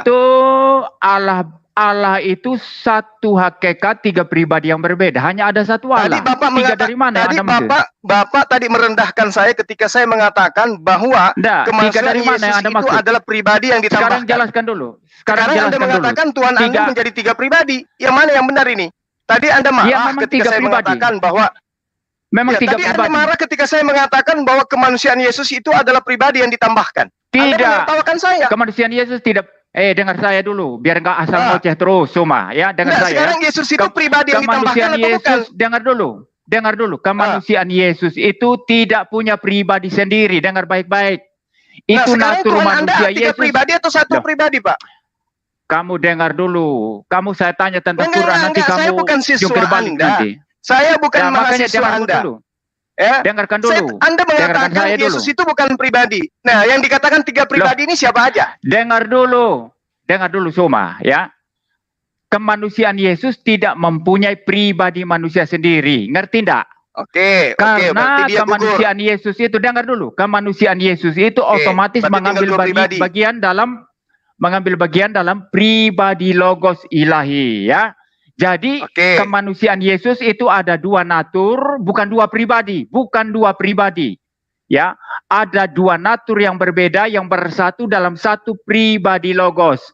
Maka tetap saja Allah Tritunggal, pribadi Bapa, ada pribadi Anak, logos yang punya dua natur, dan ada pribadi Roh Kudus. Apanya yang tiga Allah? Yang tiga Allah itu yang apa? Tiga pribadi ini siapa aja, Pak? Tiga pribadi ini siapa aja? Satu, Bapa, Logos, dan Roh Kudus. Jelas? Roh Kudus. Ya. Nah, Yesus sebagai apa dia di sana? Nggak dihitung dia. Yesus sebagai Logos toh, sebagai Logos 100% Allah, 100% manusia. Iya. Logos itu apa, Pak? Coba, Logos itu apa? Lah, ini pertanyaannya lari kemana-mana. Anda menyerang selama ini iman Kristen, Anda nggak ngerti Logos. Justru saya lucu gitu loh. Justru saya lucu. Anda mengatakan Yesus itu bukan pribadi, tapi dia adalah Logos. Maksudnya Logos itu apa, Pak? Logos itu apa? Engkau memang, Suma, kamu mulut besar. Kamu menyerang yang tidak kau ketahui. Ya? Kau menyerang tidak kau ketahui. Bapak yang kerdil. Anda mengatakan Logos itu apa? Logos itu apa? Logos itu firman. Firman yang punya dua natur. Ya. Firman yang punya dua natur. Ya. Logos itu apa, Pak? Waktunya di pause dulu. Firman yang punya dua natur yaitu Allah 100%, manusia 100%. Saya minta waktu. Ini yang kau tidak paham. Ini yang kamu tidak paham. Logos itu apa? Logos itu firman. Saya ingatkan ya. Yesus itu firman atau bukan? Jangan saling Yesus menyerang. firman dalam kealahannya. Dan Yesus punya itu natur firman manusia atau 100%. manusia, Pak? Pak, Yesus itu firman atau manusia? Yesus itu dalam kealahannya firman, dan di dalam kemanusiaannya punya natur manusia. Lalu masalahnya apa? Lah, Yesus itu firman dalam kealahannya. Saya terangkan kepada Bapak, berarti Trinitas itu gugur, Pak. Harusnya 4 tas. Loh, kok bisa 4 tas? Kemanusiaan Yesus tidak punya pribadi sendiri. Logos ini 2 pribadi kan, Pak, menurut Bapak? Bodoh kamu semua, bodoh kamu itu. Saya sudah bilang kemanusiaan Yesus tidak punya pribadi, bodoh kamu itu. Jadi yang punya pribadi yang mana, Pak? Yang punya pribadi yang mana? Saya minta keduanya agar supaya tidak saling begini. Pak Felix, Bapak kelewat pintar soalnya. Bapak kelewat pintar. Pak Felix, Anda mesti tegas, Pak. Dia ini mengulang sesuatu yang saya tidak katakan. Pak, saya sudah katakan kemanusiaan Yesus itu bukan pribadi. Kemanusiaan Yesus bukan pribadi, berarti hanya ada pribadi Logos. Hanya ada pribadi Logos. Jadi Yesus itu bukan pribadi, Pak. Jadi Yesus itu bukan pribadi. Logos ilahi pribadi. Yesus itu Logos dan manusia. Yesus itu Logos dan manusia, ini yang kau tidak tahu. Logos dan manusia. Dia adalah firman, dia adalah firman dan manusia. Iya, Logos ilahi dan manusia. Apa? Lalu apa? Logos ilahi dan manusia. Iya. Oke. Nah, ini manusianya Yesus ikut juga menjadi Tuhan, tidak? Timernya mati. Ya. Lanjut. Pak. Jadi manusia anak Maria ini tidak ikut jadi Tuhan. Loh, mana kemanusiaan jadi Tuhan? Anda gini loh. Ya. Bagaimana kemanusiaan jadi Allah? Saya sudah katakan logos ilahi ini punya dua natur yang berbeda. Sebagai Allah, logos ilahi, dia 100% Allah, dan kemanusiaannya itu mempunyai natur manusia 100%. Logos tetapi ilahi, itu dua hanya yang berbeda. Kok dua pribadi yang berbeda? Itu kata Anda. Nah, dua natur yang berbeda. Logos ilahi dua pribadi yang berbeda. Gimana sih Bapak ini? Bapak yang mengatakan dua natur yang berbeda. Saya tidak bilang pribadi. Coba dengarkan lagi. Saya tidak bilang pribadi. Kalau dua natur yang tadi. berbeda berarti dua pribadi, Pak. Ya, kamu yang bilang kalau begitu, kok tuduhkan ke saya? Satu pribadi manusia. Gimana sih Bapak ini? Itu kata kamu. Kristen tidak percaya itu. Kristen percaya hanya satu pribadi dengan dua natur yang berbeda. Natur manusia 100%, natur ilahi 100%. Bukan dua pribadi. Kamu yang ngarang. Makanya saya betul tadi bilang. Kamu buat karikatur sendiri, ngarang sendiri, lalu kamu serang tangan kamu sendiri. Ini karikaturnya Bapak yang sedang membuat karikatur. Yesus itu kamu adalah firman, di sisi lain dia adalah di sisi lain adalah manusia. Iya, betul. Itu karikatur yang Bapak buat. Sementara Yesus mengatakan dirinya adalah manusia. Bukan karikatur. Yesus karikaturnya dia adalah manusia. Tidak ada embel-embel lain. Dia hanya mengatakan aku adalah utusan Tuhan. Suma, kamu sudah terlihat bohongnya tadi. Kamu bilang saya itu manusia, Yesus punya pribadi. Saya tidak berkata begitu. Kamu bohong. Kamu teliti lagi video ini nanti. Kamu memang tukang bohong. Anda katakan tiga pribadi. Ya, kan kamu tiga pribadi tukang kan? bohong. Yang pertama ya, logos. Kamu tukang bohong. Ya, yang pertama kamu logos. Tukang bohong. Yang kedua Bapak. Ya. Yang ketiga Roh Kudus. Iya kan? Iya, jelas tiga pribadi. Terus Yesusnya kenapa enggak dianggap? Yesus enggak dianggap. Logos itu Yesus toh? Lah ini bodoh lagi kamu itu. Bukannya Yesus itu perkataan, Pak. Bukannya logos itu perantara. Yesus itu logos. Itulah bodohnya kamu. Makanya maaf saya keras. Itulah bodohnya kamu. Yesus itu logos ilahi 100%. Dengar dulu. Bapak yang kelewat pintar bikin karikatur. Kamu dengar dulu. Anda yang mengatakan logos itu telah menjadi daging.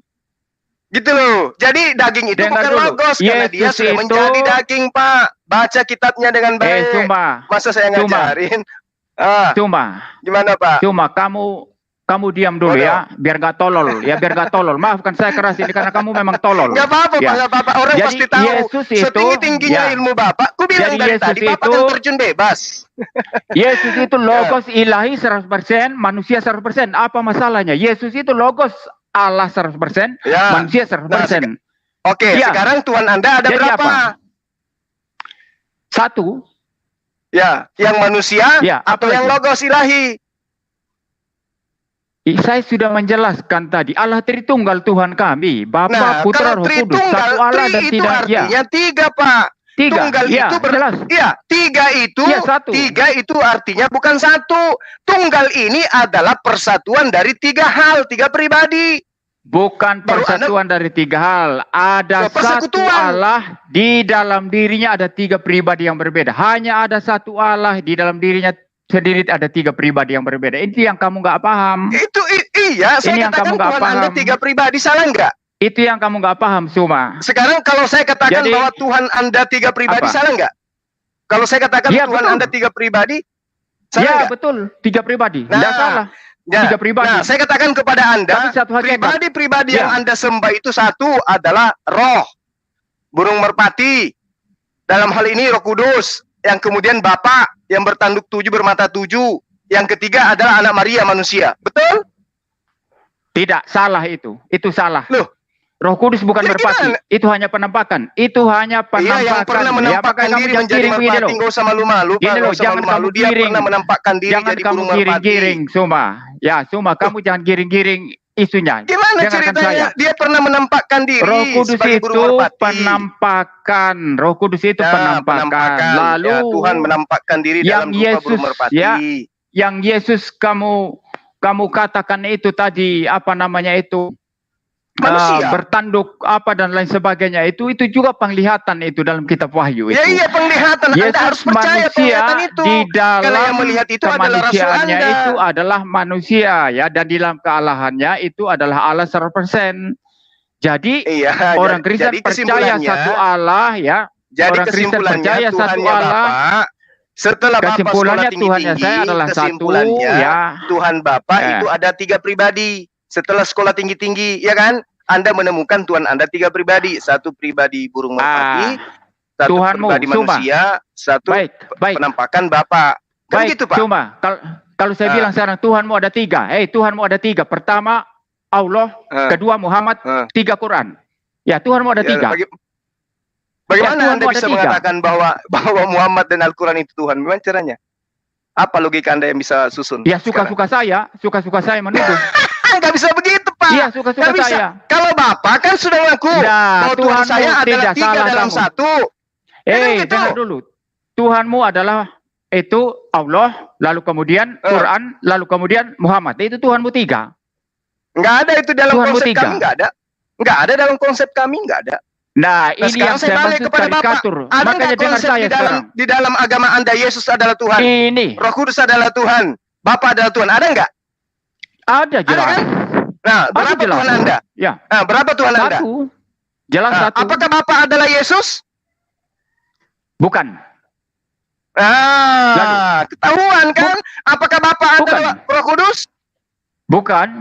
Beda. Nah, apakah Roh Kudus adalah Yesus? Bukan.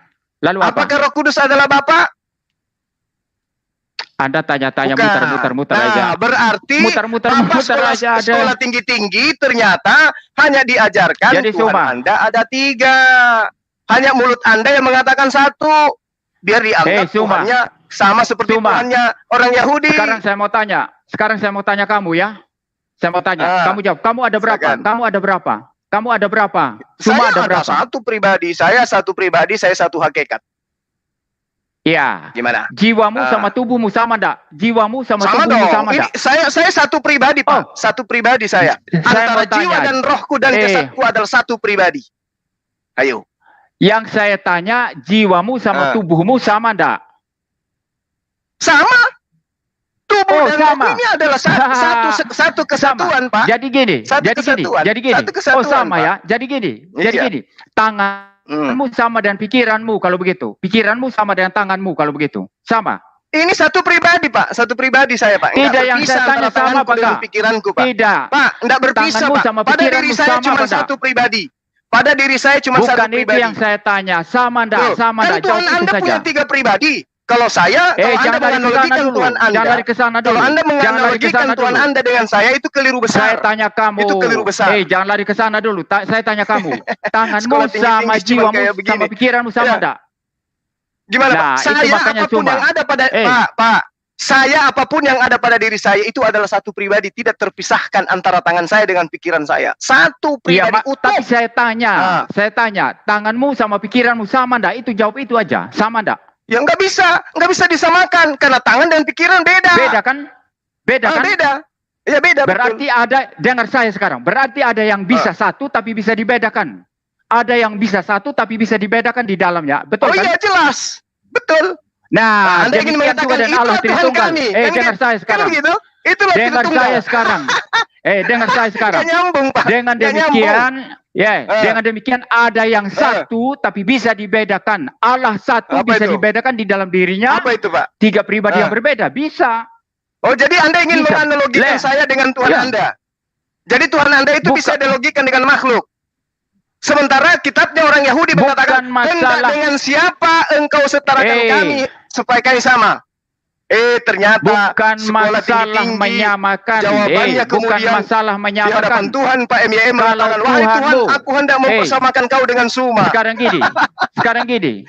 Kalau Tuhanmu sendiri, kalau Tuhanmu sendiri tidak bisa dijelaskan dengan cara rasional seperti itu, Tuhan macam apa coba? Lah, Tuhan Bapak Anda bisa rasionalkan enggak? Sekarang saya tanya, bisa enggak Anda rasionalkan Yesus yang manusia itu menjadi Tuhan? Bisa enggak? Loh, yang bilang bisa enggak Anda rasionalkan? Bisa enggak Anda rasionalkan? Bodoh lagi kamu. Yang tadinya 3, kok bisa jadi 1 gitu loh. Cuma bodoh Ya. lagi kamu. Tidak ada orang Kristen yang mengatakan, Ya, perlu maaf Pak diucapkan. Felix. Pak Felix, Aduh, maaf, Pak, memang dia bodoh. Di Indonesia Memang ini dia ada bodoh. banyak pendeta yang Dia- mengatakan Yesus dia- itu dia adalah gini. Bapa itu sendiri. Yesus Dia itu bilang gini, adalah Roh Kudus itu Yesus menjadi sendiri. manusia katanya. Tidak ada orang Kristen berkata begitu. Memang Pak Felix dia bodoh ini. Maaf, saya harus keras.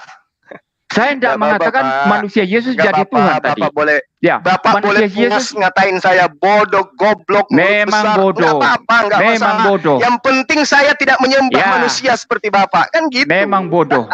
Memang bodoh ya. Sekolah tinggi-tinggi, Ya, Pak. jadi Sampai S3. jadi gini. Ujung-ujungnya menuhankan 3 pribadi. Saya Gimana itu, tidak Bapak? pernah berkata tadi ya, saya tidak pernah berkata Yesus manusia menjadi Allah. Kamu yang bilang begitu. Diulang-ulang Ya, saja. Ini memang menunjukkan buktinya sekarang kebobalan. Anda menuhankan Yesus. Menunjukkan Satu hakikat nggak dia? kebobalan. Bapak, saya Ya. tanya. Yesus yang manusia ini satu hakikat nggak dengan Bapak?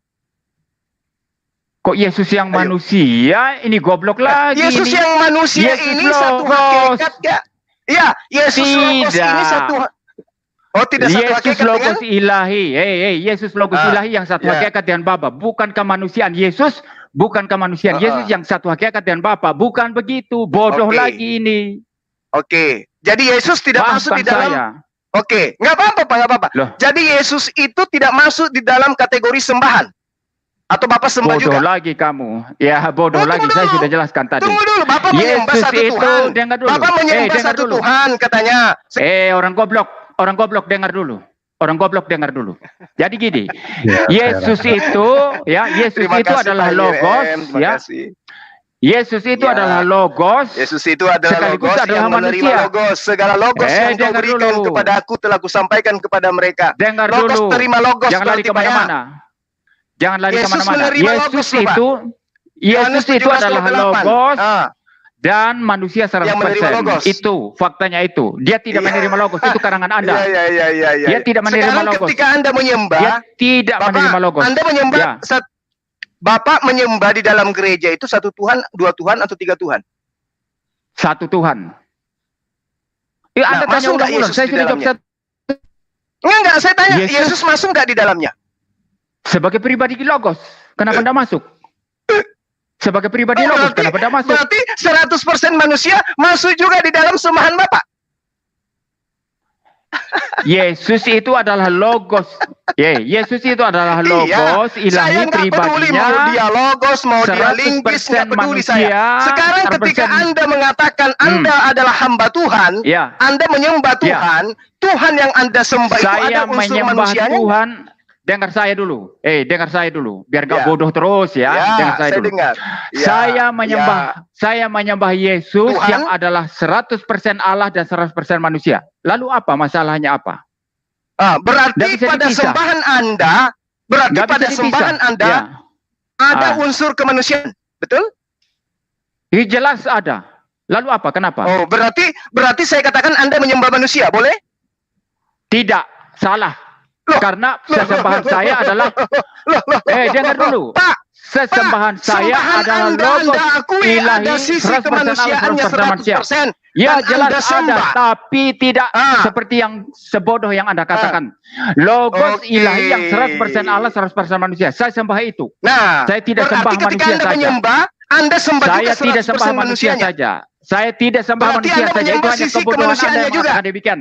Berarti Saya Anda tidak menyembah sembah sisi hanya kemanusiaannya manusia juga. saja. Saya tidak sembah hanya manusia saja. Itu hanya kebodohan Suma yang Bapak mengatakan yang demikian. pintar, Bapak yang Ya, pintar, yang memang S3, kamu bodoh. berarti Bapak menyembah Kamu bodoh. 100% manusia juga. Kamu bodoh memang, nggak ngerti apa-apa tentang Kristen, lalu kamu serang. Saya sembah Yesus Aduh. yang adalah 100% Allah, 100% manusia.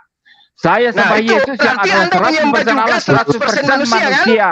Kamu Disaksikan tidak paham oleh karena kamu moderator Pak Felix. terlalu bodoh. MYM Ya. mengakui dia menyembah 100% manusia, 100% Tuhan. Ya, baik 100% Allah, 100% manusia. Mantap, Ya, mantap Ya. sekali. ya, Mantap, Pak Yem. mantap. Thank you, Pak Yem. Mantap. Anda pintar. Ya, mantap. Anda cerdas sekali. Saya menyembah Yesus ya. Saya menyembah Yesus yang adalah 100% Allah, 100% manusia. Saya menyembah Mantap Yesus yang sekali, adalah luar 100% biasa. Allah, 100% manusia. Ya, Kenapa? sudah habis. Masalahnya apa? Sekali. Terima kasih Ya, kasih mantap. penyembah manusia. Mantap. Nggak apa-apa. Ya, Ingatkan keduanya, Ya. waktunya habis. Saya harap tenang Ya. keduanya. Ya, saya sendiri kan tidak Lanjut. kendali Iya, untuk kamu yang harus saya tertawakan Suma. Hahaha, lucu sekali kamu, bodoh kamu itu. sudah Iya, selesai. nggak apa-apa. Selesai Ya. sesi Orang bodoh ini. itu memang sering tertawa. Ya, bodoh, Keduanya. kamu terus mengatakan pribadi. Saya Keduanya, bicara saya pribadi dari minta tadi, ya. Ya, minta Ya, kau keduanya menertawakan kebodohanmu sendiri. Ya. Perbanyak lagi Saya belajar, Pak. minta Belajar. keduanya Biar makin cerdas. berhenti. Oke, saya pikir sampai di situ. Ya, saya sendiri kan tidak pegang kendali untuk mute atau unmute ya, sehingga saya tidak bisa berbuat apa-apa. Ya, Pak. tetapi saya tetap berfungsi untuk menjaga lalu lintas perdebatan ini. Apapun itu, saya pikir ini memang mendorong ya, saling tanggap menanggapi. Ya, saya pikir netizen, para pemirsa sendiri bisa menilai jalannya perdebatan ini, entah itu bobot akademiknya, ya dari aspek metodologi maupun substansinya, dikembalikan kepada para pemirsa dan netizen sendiri. Sayangnya waktu untuk sesi ini sudah habis dan kita akan masuk pada yang berikut, yaitu sesi tanya jawab. Saya minta hanya 2 orang, satu dari Islam, satu dari Kristen. Dan dari Islam saya minta kalau ada Bung Handi Selebes, karena waktu lalu beliau minta tapi tidak sempat dinaikkan. Mungkin Bung Handi Selebes dapat dinaikkan kalau beliau ada di backstage. Kemudian yang Kristen silakan dipilih sendiri oleh Pak Pendeta MYM.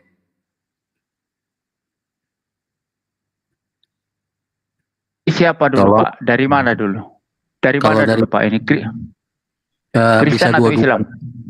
Kedua-duanya naik dari Islam, Bung Oh, Andi ya. Selebes. Ya. Kalau ada, Kamu terus yang set Kristen itu aja. silakan Pak MYM Typer pilih aja. siapa. Ya, silakan. Ya, bentar. Naikkan dulu. Ya.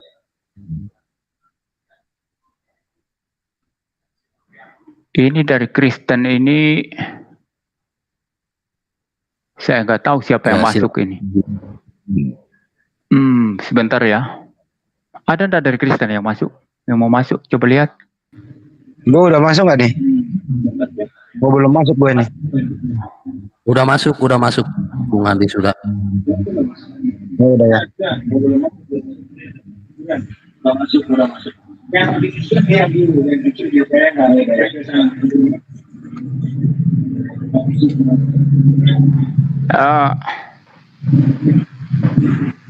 Yang Kristen, saya tidak tahu yang Kristen ini Pak Felix. Ya nanti. Coba nanti yang kita ini aja. ada di backstage, mungkin di Temannya Bapak tadi kan, temannya Bapak yang katanya mau masuk siapa tadi? siapa ya? Kalau ada Pak Laskar Kristus, kalau memang ada di situ. Nggak ada. Bang Jago ini siapa Bang Jago ini? Kalau yang Legion, mungkin yang Legion. Waduh, Legion setan itu Pak. Nanti rusak nanti ini. Tidak tahu Siapa?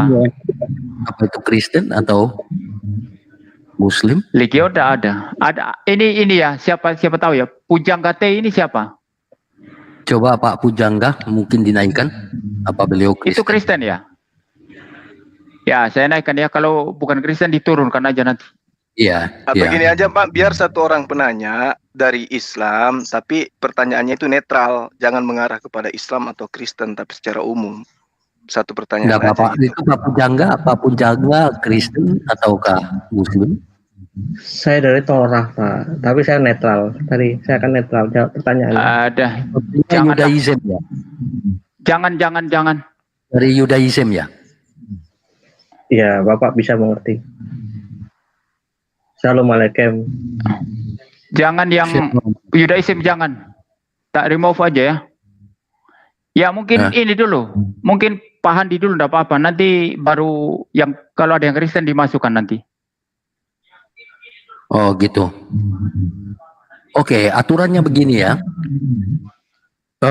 Penanya silakan gunakan waktu untuk bertanya 2 menit ya. Kemudian akan dijawab atau ditanggapi 5 menit oleh Pak oleh kedua narasumber, entah siapa yang dipilih untuk ditanya. Selanjutnya akan ditanggapi oleh yang bersangkutan 5 menit, lalu kembali ditanggapi lagi oleh narasumber 5 menit dan tidak ada lanjutnya. Itu kita akan beralih kepada penanya yang lain atau partisipan yang lain. Nah, sekarang kesempatan diberikan kepada Pak Handi Selebes untuk bertanya. Silakan, waktu 2 menit dipergunakan. Tolong waktunya disetting dulu. Tolong waktunya disetting 2 menit untuk menanya. Nggak perlu Pak, saya 1 menit aja lah. Ya, enggak apa-apa. Itu kan nanti baru digunakan, silakan. Yang penting durasinya ini kan 2 menit. Dipersilakan Bung Handi berbicara, waktu bergerak. Silakan, Bung. Oke, terima kasih Pak Felix. Terima kasih Pak MYM. Saya hanya bertanya saja. Hasil pengalaman saya tadi mendengarkan tuh Pak MYM menghujat personal sebanyak 22 kali. Pertanyaan bukan ke sana. Cuman koreksi aja supaya kedepannya nggak ada hujat personal lagi. Untuk kedua pembicara nih. Kemana 100% Allah di dalam diri Yesus waktu Yesus disalib mati kemudian dikubur 3 hari 3 malam. Saya ulang pertanyaannya. Kemana 100% Allah di dalam diri Yesus waktu dia disiksa di tiang salib kemudian mati dikubur 3 hari 3 malam. Supaya nggak menjawab muter-muter, saya kasih pilihan ganda aja. Ikut ke kubur kealahan diri Yesus. C. Minggir dulu, kemudian bergabung lagi waktu dia bangkit. C. Tidak tahu. Jadi tolong jangan dijawab muter-muter. Sekali lagi, format jawabannya adalah A. Ikut ke kubur kealahan ini. C. Tidak ke kubur, dia minggir dulu. Nanti setelah bangkit kealahan nongol lagi bergabung makan ikan goreng. C. Tidak tahu. Itu aja. Mudah-mudahan bisa dijawab singkat Banjuma sama Pak MYM. Terima kasih. Assalamualaikum warahmatullahi wabarakatuh. Iya. Baik. Saya dulu atau pertanyaan, sabar ya. Sabar. Waktunya dihentikan, direset. Tidak, pertanyaan ini harusnya untuk saya Pak Felix. Tidak boleh sama itu kan? Ini malah, Baik. karena malah jawabannya saya lebih sedang tahu kayaknya Pak. Pertanyaan Jangan- kedua, jangan gitu. pertanyaan kepada kedua narasumber. tidak Dengar. boleh. Ini pertanyaan untuk Kristen ini. Tidak bisa. Jangan Dengar, ya. Tapi Tidak. kayaknya saya lebih tahu dari Bapak Gini loh. jawabannya gitu maksudnya. Tolong dengar dulu. Iya, tolong kamu lebih tahu. ya. Kamu lebih Ya, saya tahu dari minta dengarkan saya Tapi dulu. saya minta, Iya, saya Bapak saya dari kan konsili, kalau saya dari Bible. Tolong saya Pak. bertanya- Pak Felix. Pak Felix, Ini saya tegas beda- ya. beda jurusan, Saya tegas. Pak. Saya tidak. Saya tegas. tentu Saya tidak mau. Sebentar dulu Saya- Pak Felix. Saya tidak. Saya lulusan Bible, saya Bapak ini lulusan dipermain-mainkan konsili, beda dengan jawabannya itu. nanti. Ini pertanyaan untuk Saya- Kristen ini. Ini Saya- untuk Kayaknya Kristen saya ini. lebih tahu dari Bapak gitu loh. baik, saya Ya, tentu lebih tahu dan lebih bodoh. Lebih tahu dan lebih bodoh kamu. Ya. baik, saya tentukan ya. Aduh, Pak Baik, MYM. karena ya pertanyaan ini diajukan oleh Pak Handi Selebes, seorang Muslim, maka Ijazahnya percuma, akan Pak. dijawab oleh Bapak Pendeta MYM. Waktu diberikan 5 menit dan selama menjawab saya harap tidak ada yang menyelah. Silakan Pak Pendeta MYM. Ya, timernya. Ya, sudah. Timernya mulai. Ya, baik. Saya akan timer. Ya, saya akan memberikan jawaban. Yang pertama-tama, saya bukan menyerang personal, tetapi Zuma dari awal sampai akhir itu memutar-mutar memutar-balikan apa yang saya katakan, ya. Jadi tidak boleh seperti itu dalam debat ilmiah. Saya tidak pernah mengatakan tadi bahwa Yesus itu punya 2 pribadi, bahwa kemanusiaan Yesus punya pribadi. Saya tidak pernah berkata demikian. Saya berkata Yesus punya 2 natur yang berbeda dalam 1 pribadi logos. Tapi Zuma berulang-ulang menyatakan kemanusiaan Yesus punya pribadi, kata MYM katanya. berdasarkan fakta-fakta semacam ini, dan ada hal-hal lain juga tadi yang dia putar balikan yang bukan pernyataan saya, maka saya dengan cara yang santai mengatakan itu bodoh, dan itu pernyataan bodoh. Fokus pada pertanyaan. Ya, ya. Cuma diam dulu, saya kick aja Anda nanti dari sini, biar nanti saya naikkan lagi kalau sudah ini. Anda tidak bisa jawab, biar saya yang jawab. Saya minta kedua narasumber supaya tenang, fokus untuk menjawab pertanyaan. Silakan. Saya matikan dulu. Timer saya sudah diboroskan ini. Baik, dikembalikan sedikit. Tolong dikembalikan. Sedikit. Kembalikan Bob. Dikembalikan aja ke E4. Jangan emosi Pak MYM. Pak Handi, saya tidak emosi. Pak MYM, saya minta tenang. Dikembalikan ke 4 menit. Timingnya dikembalikan ke 4 menit. Kembalikan ke 4 menit. 4 menit. Kamu ketik 4 menit di situ.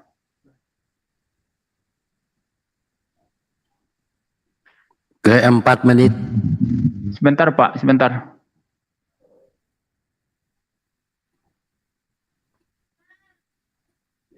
Udah dijawab aja, ntar dilebihin. Ya. Baik, silakan dilanjutkan Pak MYM. Tolong jangan ada yang salah ya. Tolong. Ya, baik. Jadi berulang-ulang seperti itu terjadi misinterpretasi, bukan misinterpretasi sih, memang sengaja memutar balik apa yang saya katakan untuk kemudian menyerang saya. Tapi dia menyerang berdasarkan apa yang dia putar balik itu. Maka berdasarkan ini saya bilang bodoh. Memang itu bodoh ya. Nah, baik. Yang berikutnya mengenai pertanyaan tadi. Ya, pertanyaan Hadis Selebes. Saya kunci ke dalam 3 alternatif. Dan harus jawab ini saja. Kalau engkau mengunci satu pertanyaan, entah hanya satu alternatif, entah hanya satu pilihan, atau 2 pilihan, atau 3 pilihan, pertanyaan saya adalah apa? Apakah jawaban atas pertanyaan ini yang sesungguhnya, bukan yang seperti Anda mau, tapi jawaban yang sejati, yang sesungguhnya bisa dikurung oleh 3 alternatif semacam ini? Kan tidak begitu. Ya, jawaban bisa terbuka, berbagai alternatif bisa diberikan. Ya, dan ketika Anda mengunci 3 pertanyaan Anda ini dengan 3 alternatif jawaban yang mungkin Anda inginkan dari saya, sesuai dengan keinginan Anda, yang memang disetir oleh worldview Islam Anda, maka itu berarti Anda membuang kemungkinan lain yang merupakan jawaban yang yang berasal dari Kristen. Ya, jadi tidak bisa mengunci seperti itu. Ya, baik. Kamu bilang kealahan Yesus kemana? Ikut ke kubur apa enggak? Ya, saya menyisikan ini, saya jawab di akhir nanti, di bagian akhir. Saya mulai dari B, langsung ke B dulu. B, menyingkir dulu, begitu ya, menyingkir dulu. Artinya, waktu kemanusiaan Yesus mati, kealahannya terpisah dulu, menyingkir dulu, begitu, dari kemanusiaannya. Lalu, yang C tadi tidak tahu. Yang tidak tahu ini dicoret, ya. Orang Kristen tahu, ya. Jadi yang alternatif ketiga dicoret, ya. Saya masuk ke dalam alternatif yang B, ya. Menyingkir dulu katanya. Kalau begitu natur manusia Yesus dan kealahannya bisa terpisah. Maka jawaban ini tidak mungkin, ya. Karena setelah inkarnasi, natur manusia Yesus dan kealahannya itu bersatu dalam satu pribadi Logos, itu selalu bersama-sama.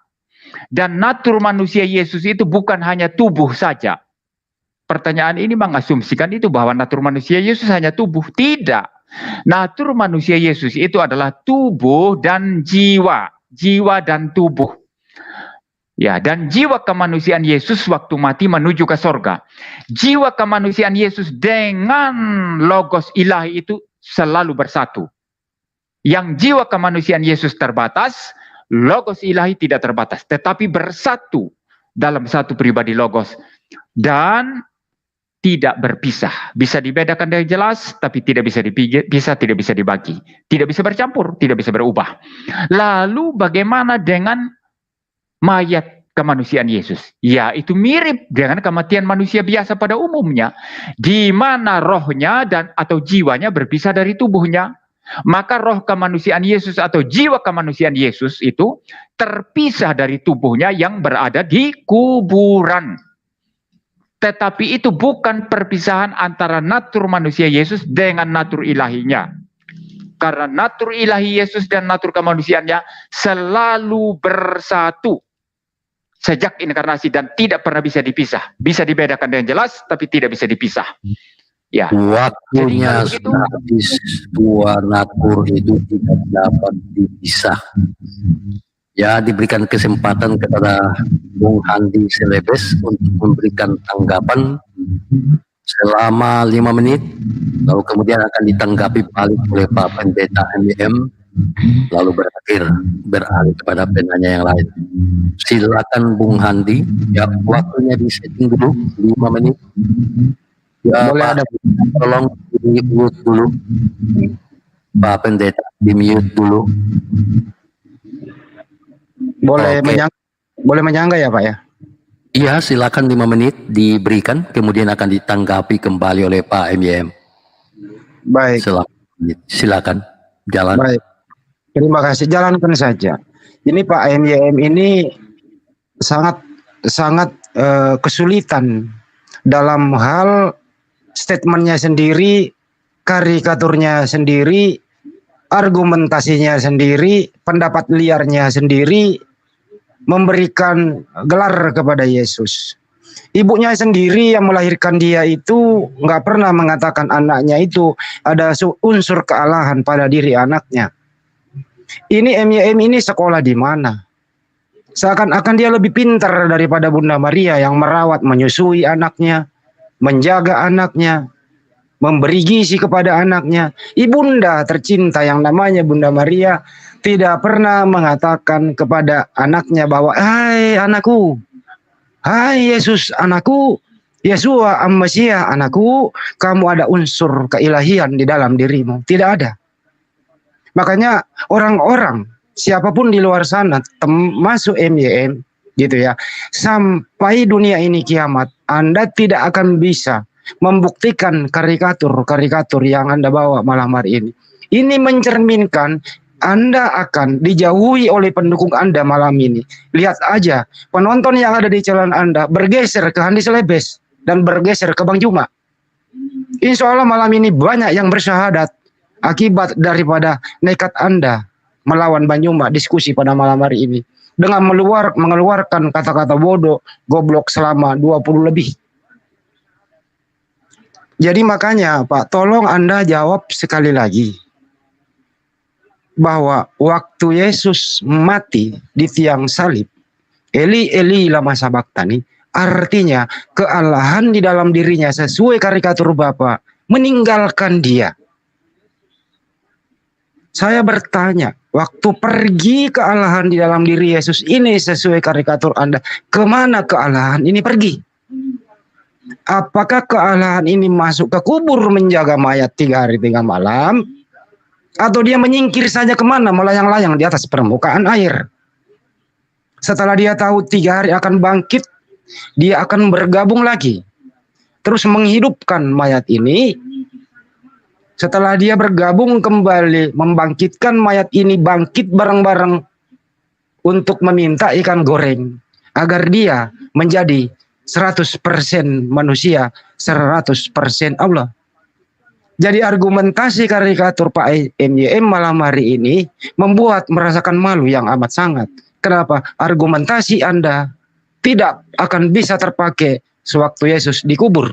Karena yang namanya orang mati tidak pernah dikatakan 100% manusia, 100% Allah. Kenapa? Orang yang mati itu tidak ada kealahan dalam dirinya. Jangankan kealahan Pak, rohnya sudah nggak ada, sudah meninggalkan mayat itu. Jadi argumentasi karikatur Anda tidak akan berlaku waktu Yesus ada di kuburan selama 3 hari 3 malam. Sekarang tugas Anda, pakai akal sehat, buang doktrin gereja yang mengikat logika berpikir Bapak selama ini. Buang dulu jauh-jauh, berpikir dulu secara sehat Pak MYM. Semoga saja Bapak ini berhenti memberikan gelar 100% ketuhanan kepada Yesus, karena Bapak tidak bisa membuktikan yang mana unsur ketuhanan atau kealahan di dalam diri Yesus. Yang manakah itu? Kalau unsur kemanusiaannya nggak usah Bapak terangin, karena ibunya sendiri mengakui anaknya manusia. 100% kealahannya inilah waktu dia dikubur. Apakah 100% kealahan ini ikut ke kubur? Dan kalau tidak, dia kemana? Dan kemudian 3 hari dia bergabung gitu loh Pak. Ini Bapak peres otaknya sampai 2 hari 2 malam nggak bisa menjawab pertanyaan ini. Kenapa? Karena hal-hal argumentasi karikatur Bapak ini bukan bersumber daripada ajaran Yesus. Tidak ada ajaran di Bible Pak, Kejadian sampai Wahyu yang mengatakan Yesus 100% Allah, tidak ada. Karena dia hanya manusia biasa, diutus kepada domba yang hilang di Israel. Dia hanya manusia biasa Bapak. Berhentilah memberikan gelar kealahan di dalam diri Yesus, karena ibunya sendiri nanti akan marah gitu loh Pak. Apakah Bapak tidak takut nanti diomelin sama Bunda Maria kalau ketemu? Apa nanti akan Bapak diusir kalau tuh ketemu sama Yesus? Kenyalah kau di hadapanku MYM. Kamu pembuat kejahatan. Aku tidak pernah mengajarkan demikian. Dari mana kau MYM mendapatkan hal demikian? Waktunya sudah habis. Waktunya sudah habis. 100% kealahan kepada siapa? Siapa? Kamu mau jawab apa nanti? Waktunya sudah habis, Bung Handi. Bung Handi dengan lemah lembut, tetapi sangat keras sebetulnya ya. Tapi intinya, seberapa ketat hubungan kedua natur itu, natur ilahi dan natur insani. Silakan ditanggapi oleh Pak Pendeta MYM, 5 menit. Pak Pendeta bicara. Silakan. Ya, baik. Yang pertama-tama saya perlu menyanggah bualan Hadi Selebes tadi yang mengatakan banyak akan mualaf malam ini. Siapa yang mau mualaf? Kita ketawain aja ya. Lalu banyak berpindah ke channel saya. Perasaan dari tadi yang menonton channel saya itu mulai dari 100, 200, sekarang 392, hampir 400. Naik terus ya. Jadi ini kan memang omong kosong yang dijual oleh pihak-pihak polemikus Islam ini. Kayak gini-gini ini ya. Yang tidak ada buktinya ya, begitu ya. Jadi siapa yang mualaf? Ya, tidak ada yang mualaf gara-gara ini ya. Bahkan merujuk kepada penelitian Jim Samsudin itu mengatakan kekristenan di Indonesia itu bertambah terus setiap tahun ya. Seperti itu ya. Jadi kita perlu riset yang ilmiah, jangan asal bunyi ya. Penonton saya bertambah terus dari tadi. Ya, lalu yang berikut mengenai Maria tidak pernah mengatakan Yesus Allah. Nah, ini asumsi di balik pernyataan ini mengindikasikan bahwa sesuatu yang disebut Allah itu ditentukan oleh pengakuan manusia, karena Maria adalah manusia, atau pengakuan oleh si ibu. Loh, kalau kealahan kealahan satu Allah itu ditentukan oleh pengakuan orang, maka itu bukan Allah itu. Bukan Allah. Kealahan Allah itu ditentukan oleh naturnya, sifat-sifatnya. Ya. Jadi tidak memerlukan pengakuan Maria, ya. Yesus itu Allah atau tidak memerlukan pengakuan Maria. Walaupun ya, kalau kita meneliti Injil dengan sangat-sangat serius ya, itu Maria memandang Yesus itu sebagai Tuhannya dan juru selamatnya. Ya, sebagai Tuhannya dan juru selamatnya, seperti itu. Nah, jadi tetapi itu tidak penting menurut saya, karena apakah Yesus Allah atau tidak itu ditentukan oleh naturnya, oleh sifat-sifatnya, bukan oleh pengakuan manusia. Ya, seperti itu. Lalu kemudian masalah Allah, kealahan Yesus meninggalkan dia di atas kayu salib. Itu siapa yang berkata demikian? Waktu Yesus berkata, Allahku, Allahku, mengapa engkau meninggalkan aku? Itu adalah teriakan yang lahir daripada penderitaan kemanusiaan Yesus ketika menanggung hukuman atas dosa-dosa manusia. Maka di dalam penderitaan yang maha berat ini, karena di dalam bagaimana dia menjalankan penebusan itu, murka Allah ditumpahkan kepada Yesus di atas kayu salib. Maka dalam konteks ini dia berteriak, Allahku, Allahku, mengapa engkau meninggalkan aku? Itu tidak berarti bahwa kealahan Yesus terpisah dari kemanusiaannya. Ya, tapi itu teriakan dari kemanusiaannya yang sekarat menanggung hukuman neraka oleh karena dosa-dosa manusia. Hukuman neraka yaitu murka Allah yang ditumpahkan kepada dia. Maka dia berteriak, Allahku, Allahku, mengapa engkau meninggalkan aku? Itu tidak memaksudkan bahwa kealahan Yesus dan kemanusiaannya terpisah. Lalu Anda tanya lagi nanti mungkin kalau ada kesempatan. Kalau begitu, kalau memang kealahan Yesus dan kemanusiaannya tidak bisa dipisah, kenapa masih teriak? Kenapa masih menderita? Iya jelas karena kemanusiaan Yesus itu adalah manusia dan menderita. Kalau kealahannya tidak menderita. Dan teriakan pribadi Logos di atas kayu salib itu mewakili penderitaan kemanusiaannya yang sedang menghadapi murka Allah karena dosa. Ya, itu makna daripada teriakan Yesus, Allahku, Allahku, mengapa engkau meninggalkan aku? Itu bukan keterpisahan antara natur kemanusiaan dan kealahan Yesus. Lalu dikatakan tadi bukti bahwa Yesus itu adalah Allah dan manusia. Kalau manusia tidak usah katanya tadi ya. Jelaslah Yohanes 1 ayat 1 saya ulang-ulang katakan pada mulanya adalah firman itu bersama-sama dengan Allah dan firman itu adalah Allah, itu bukti kealahan Yesus. Waktu Yesus berkata Abraham ada, aku ada, itu bukti kealahan Yesus, kekekalan Yesus. Ketika Yesus mengampuni dosa, itu bukti kealahan Yesus. Itu yang Anda bantah, itu yang Anda tutup. Itu yang Anda katakan itu bukan. Lalu kemudian mencari-cari alasan kemudian untuk memberikan sanggahan yang tidak masuk akal dan tidak rasional sama sekali. Yang sama sekali berbeda dengan apa yang dikatakan Alkitab. Seperti Suma tadi, kutip Amsal. Padahal itu terjemahannya salah. Lalu kutip Yeremia, itu tidak nyambung. Baik, waktunya sudah. Pak Pendeta di mute dulu. Pak Pendeta di mute dulu. Ya. Baik, terima kasih. Pak Pendeta MIM dengan sangat tenang ya. Mengurai persoalan yang dikemukakan oleh Bung Handi. Terima kasih untuk jawabannya yang begitu tenang. Dengan berakhirnya sesi ini, kita sekarang beralih pada sesi yang terakhir, yaitu penanya dari pihak Kristen kepada Bung Suma. Ya. 1 menit menyangga boleh? Sudah berakhir ya. Oke. Jadi ya sudah berakhir. Saya pikir cukup. Silakan dinaikkan dari penanya Kristen.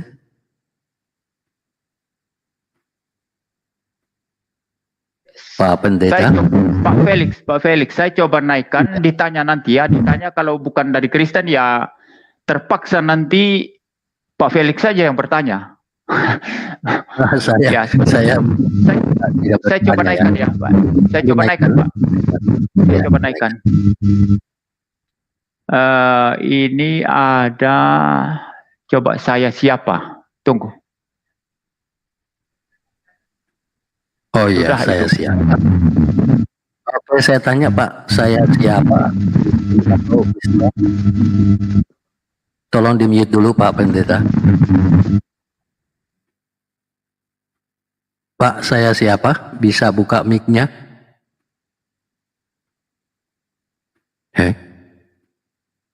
Kok mental ya? Sudah mental dia. Saya kembali. Masukkan yang lain, Pak. Saya masukkan yang lain aja, Pak. Ya, coba dinaikkan.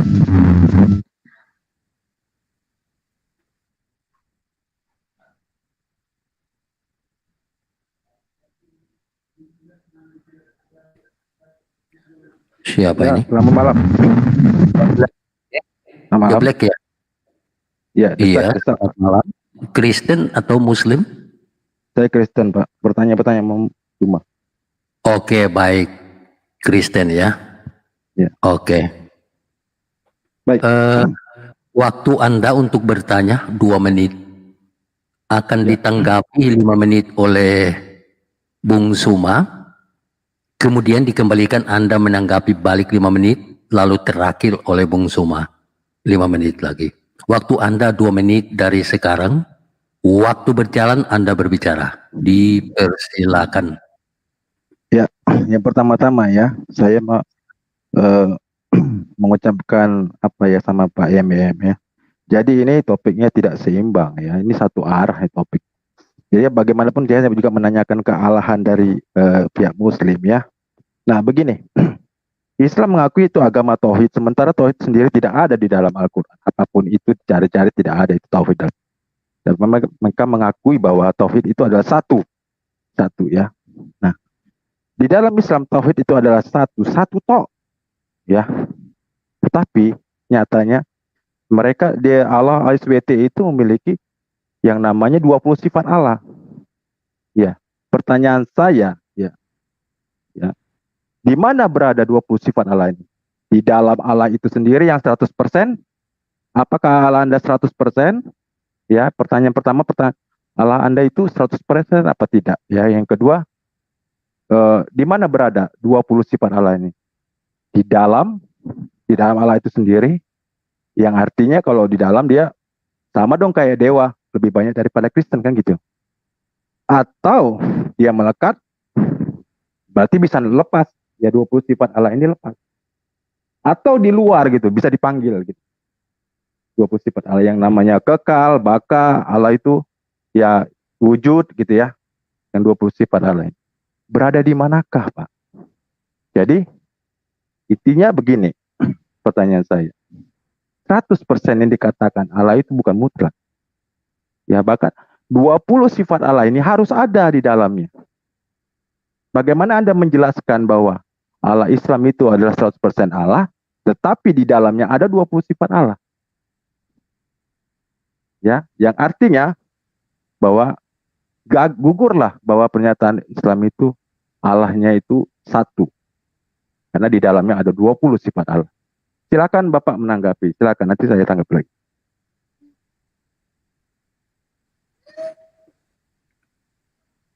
Iya. Baik, waktunya sudah habis.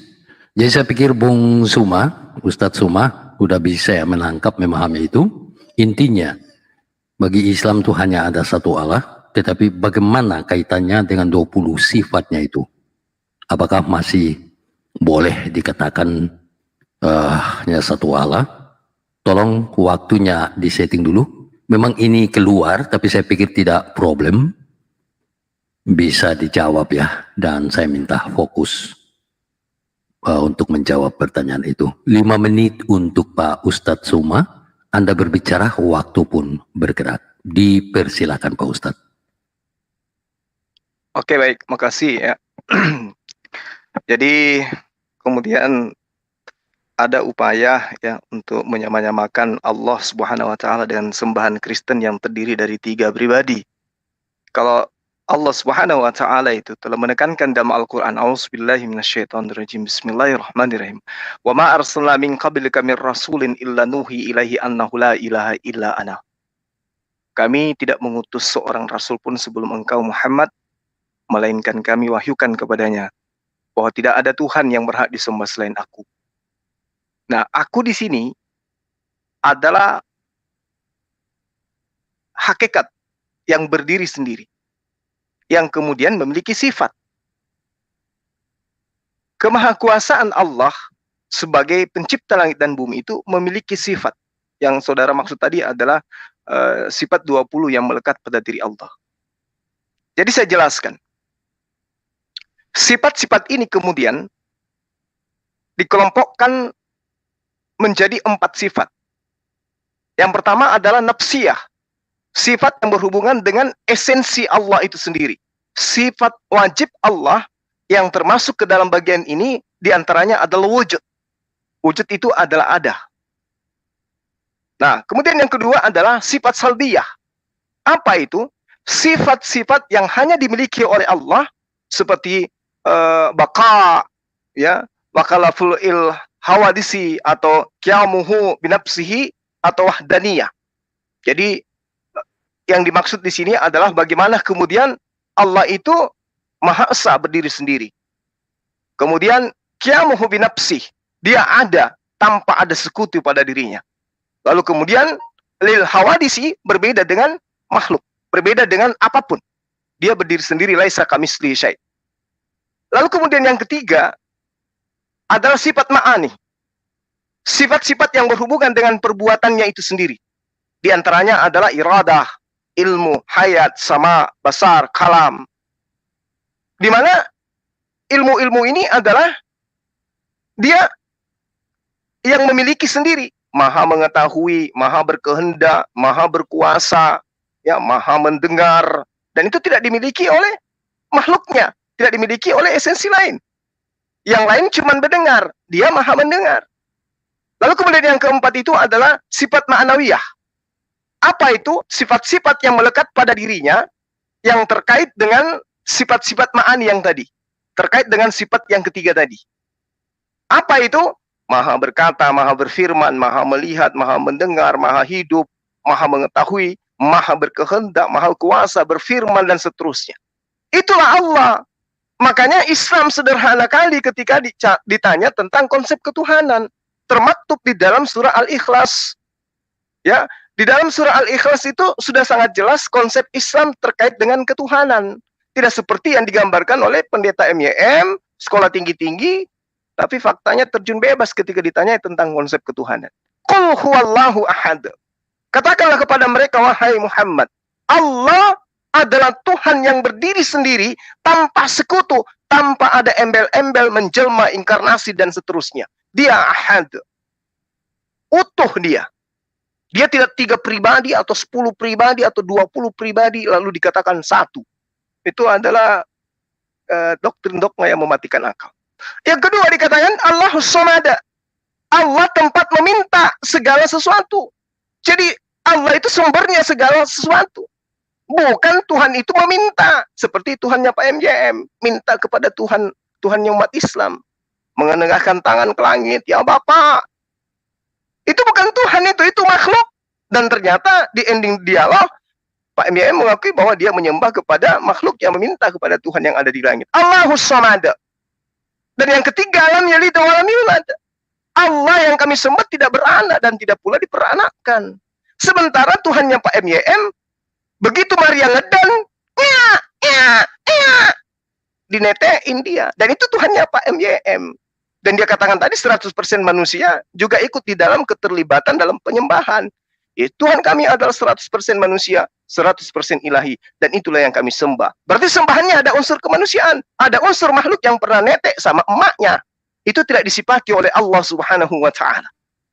Nah, yang terakhir, saya menanyakan mengenai Allah SWT, bukan mengenai kekristenan. Sabar. Pegangan yang kencang kalau bertanya kepada saya. Sabar.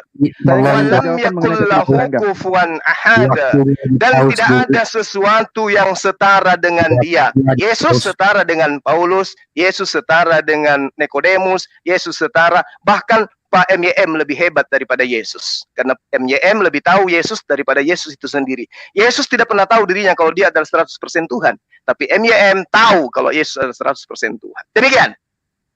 Baik, waktunya sudah habis. Ya, saya minta supaya jangan ada yang menyelah, sabar dulu. Jangan menyelah ketika lawan bicara sementara berbicara ya. Kita patuh pada aturan.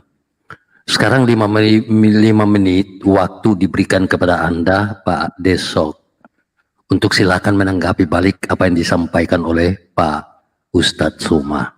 Dipersilakan Pak Desok. Iya, kelihatan sekali ya, ini penghujat jalanan ini, orang ini. Jadi yang saya tanyakan mengenai Allah SWT dijawabnya mengenai Yesus ya. Jadi orang seperti ini nggak layak berdiskusi secara profesional dan secara dalil dan intelektual ya. Jadi sayang Pak MYM untuk berdiskusi dengan orang ini. Karena sama saja Anda membuang mutiara ke mulut babi. Orang ini cocoknya menghujat ya. Penghujat dan penghujat gitu ya. Jadi saya pikir tadi saya tanya tadi mengenai sifat-sifat Allah itu. Dia katakan melekat. Berarti bisa lepas dong. On off dong. Ya, sifat-sifat Allah itu.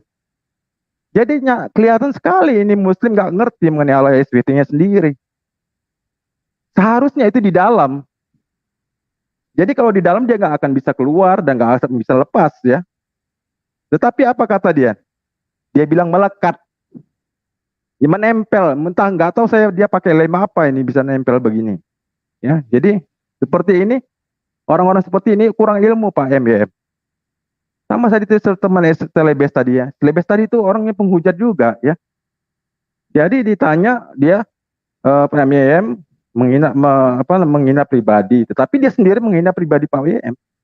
Ya orang munafik gitu. Ini juga sama. Zuma ini juga munafik. Ya. Ilmunya nggak ada sama sekali. Ini penghujat jalanan. Kalau dibilang penghujat ini siapa yang bilang saya penghujat ini? Penghujat jalanan kamu. Ya, saya minta tenang, tolong fokus memberikan Siapa yang jawaban. bilang Penghujat saya jalanan. laporin saya ke polisi kalau saya menghujat. Jadi Tolong kalau semuanya. kamu ingin berdiskusi, Laporin ke polisi kalau dengan kamu saya banyak di bertanya. Jakarta ini. Tolong tenang. Kami tidak kata kamu nak. Bang Kamu Andi, hanya Bang Andi harus biarin, Bang bertanya. Andi, Kami Bang Andi tidak kata kamu. biarin. Saya di Jakarta. Kamu hanya bertanya, kamu boleh menjelaskan. Bang Andi biarin, Bang Andi biarin. Saya minta jangan disela. Ya, jadi Kasihani dia Bang Andi. Rumah Bang Andi tolong kasihani dia Bang Andi. Laporin. Kasihani mereka Bang. Kita Tolong Muslim tenang. Bang Andi, bukan Jalanan Kristen ini. kita. Udah, Ya. kita Muslim Bang. tidak layak Kita Pak Muslim. untuk. Udah, saya boleh bicara. Ya, tolong fokusin. Penghujat jalanan Tolong. ini nggak layak untuk diskusi intelektual Pak YMM. Cocoknya Apa ini yang- sama-sama kita gitu. Ya, dia katakan Pendeta. tadi bagaimana sifat Allah 20 melekat itu. Nempel dong. Nggak tahu pakai lem apa itu dia nempel. Halo? Waktunya di pause. Di pos. Ya, waktunya di pause. Tolong. Ya, oke, sudah di mute. Ya, saya minta fokus ya untuk memberikan jawaban. Silakan Ya. Pak Desok Ya, dilanjutkan. jadi irasional dia menjelaskan mengenai Allah SWT-nya itu. Allah SWT-nya itu bergantung kepada 20 sifat Allah itu. Tanpa salah satu dari 20 itu, dia bukan sifat Allah gitu. Dia bukan Allah tanpa 20 itu. Jadi sama saja ini orang on off. Kalau dia melekat pakai lem apa dia? Apa pakai lem setan supaya lengket terus gitu? Jadi irasional menjelaskan ini. Yang benar itu ya, Allah SWT itu memiliki 20 sifat Allah itu di dalam. Jadi sama seperti dewa. Dewa-dewa itu juga memiliki ada 20 di dalamnya. Ya, ini pengertian dari kaum Mu'tazilah. Jadi penghujat seperti ini nggak cocok untuk dibawa diskusi intelektual. Mereka nggak ada isinya. Ya, di dalam kepala itu nggak ada. Diajari malah mengajari. Seharusnya kalau Anda di sini bicara mengenai kekristenan harus mendengarkan. Bukan mengajari. Karena Anda jadi penghujat, Anda seolah-olah lebih pintar dan mengajari ini. Ya, jadi Anda itu penghujat semua. Zuma, Telebes, dan kawan-kawannya itu anti-anti. Ya, jadi irasional. Ya, Allah SWT itu katanya satu, tapi di dalamnya bergantung kepada 20 sifat Allah. Ya, nggak ada itu namanya tauhid. Anda cari sampai kepala botak. Tauhid itu nggak ada dalam Al-Quran. Itu hanya karangan mereka, karangan ulama, karangan Juma. Yang ada itu ahad. Ya, jadi otak mereka ini hanya menghujat. Tetapi mereka nggak tahu Allah mereka sendiri. Ya, ya begitu juga Muhammadnya sendiri. Ya, dia sanggup merubah ayat Al-Quran. At-Tarim ya, surah At-Tarim ayat 1. Wahai Nabi, mengapa engkau mengharamkan apa yang dihalalkan oleh Allah? Muhammad sendiri bisa merubah ayat Al-Quran. Muhammad itu Tuhan bagi mereka. Ya, bahkan murid sahabat-sahabatnya menganggap dia juga sebagai Tuhan. Karena apa? Dia bisa merubah ayat Al-Quran. Ketika terdesak, ya, dia langsung menurunkan ayat. Inilah ajaran-ajaran setan. Begitu. Silakan. Baik, waktunya sudah selesai. Sekarang giliran Pak Ustadz Suma untuk menanggapi balik. Pak Ustadz Oke, semua baik. berbicara, waktu Iya. bergerak dari sekarang. Silakan Pak Ustadz. Oke. Saya tidak perlu menanggapi apa yang tadi teman kita yang kesurupan itu ya sampaikan. Perlu, karena bagi saya ocehan seperti itu adalah ocehan orang yang sudah kalah, orang yang sudah hancur imannya di depan orang yang beda iman. Dia menjadi saksi bagaimana Pak MYM tadi terjun bebas ya. Jadi wajarlah kemudian kalau kesakitan itu dia curahkan, dia lampiaskan dengan memaki-maki, tapi nggak apa-apa. Jadi dia ibaratkan gini, teman kita ini, forum kita lagi membahas tentang ekosistem, tiba-tiba dia angkat tangan bertanya tentang pembagian ada berapa bahasa daerah di dalam negara Republik Indonesia. Jadi nggak nyambung dia. Otaknya nggak stabil karena emosi. Nah, saya hanya ingin menjawab pertanyaan Bang Handi tadi itu lebih bermanfaat sebelum saya masuk ke tuduhan-tuduhan yang tadi ya.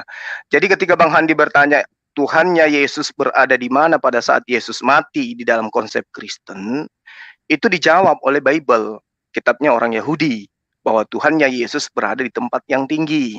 Mazmur 91 nomor 9, Yesaya 57 nomor 15, kemudian beberapa dalil dalam perjanjian baru juga yang mengatakan bahwa Tuhan itu ada di tempat yang tinggi, bertahta di tempat yang tinggi. Jadi salah kemudian ketika siapa yang melihat aku sama melihat Bapa, siapa yang menampar aku sama menampar dengan Bapa. Jadi itu keliru.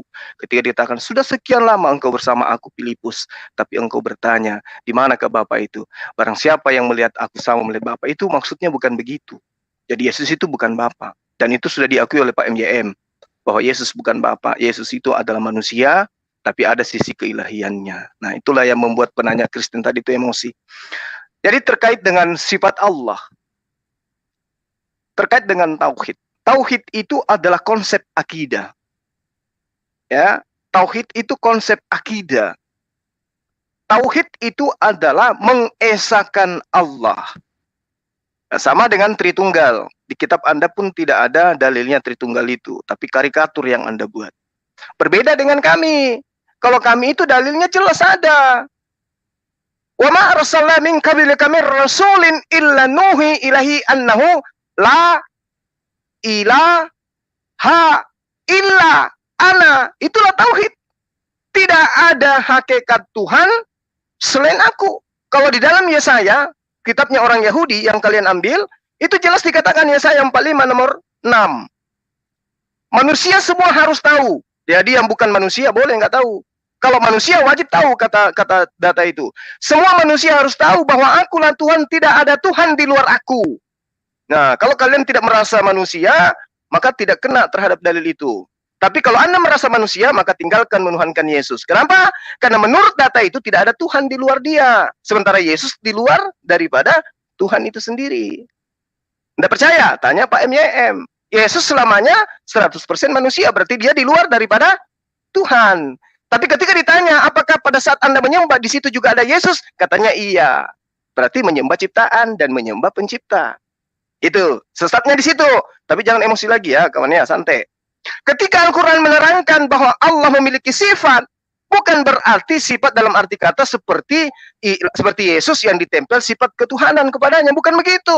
Yesus itu 100% manusia, lalu kemudian ditempel 100% Tuhan. Itu baru ditempel. Itu ditempel dalam arti yang sesungguhnya. Maksud saya, sifat-sifatnya itu kan tadi di awal ketika Anda ingin bertanya, Anda mengatakan seperti dewa, yang terpisah, ada sifat ini dan itu. Saya katakan, itu melekat pada diri Allah. Layaknya Anda, sebagai siapa namanya tadi yang penanya Kristen, layaknya Anda melekat pada diri Anda sifat emosian. Melekat pada diri Anda itu sifat jengkel, suka emosi dan kemudian menghujat, mencaci maki. Itu sifat Anda itu nggak bisa dipisahkan. Apakah sifat emosi Anda itu bisa keluar dari diri Anda menjadi pribadi lain? Nggak bisa. Itulah Allah. Jadi sifat yang melekat pada diri Allah itulah Allah itu sendiri. Seperti Anda yang adalah pemarah, itu melekat pada diri Anda. Tidak mungkin Anda kemudian diperintahkan oleh istri Anda, Pak, hari ini marah dong. Oh sorry Bu, sifat marah saya itu sudah pergi jalan-jalan, mungkin besok baru pulang. Enggak begitu, ya. Masa saya ajarin kayak anak TK? Jadi yang diterangkan oleh Al-Quran, sifat yang melekat pada diri Allah itu, itulah Allah itu sendiri. Misalnya, di dalam Al-Quran, wa awwalu wal akhiru. Jangan lagi Anda katakan, Yesus juga.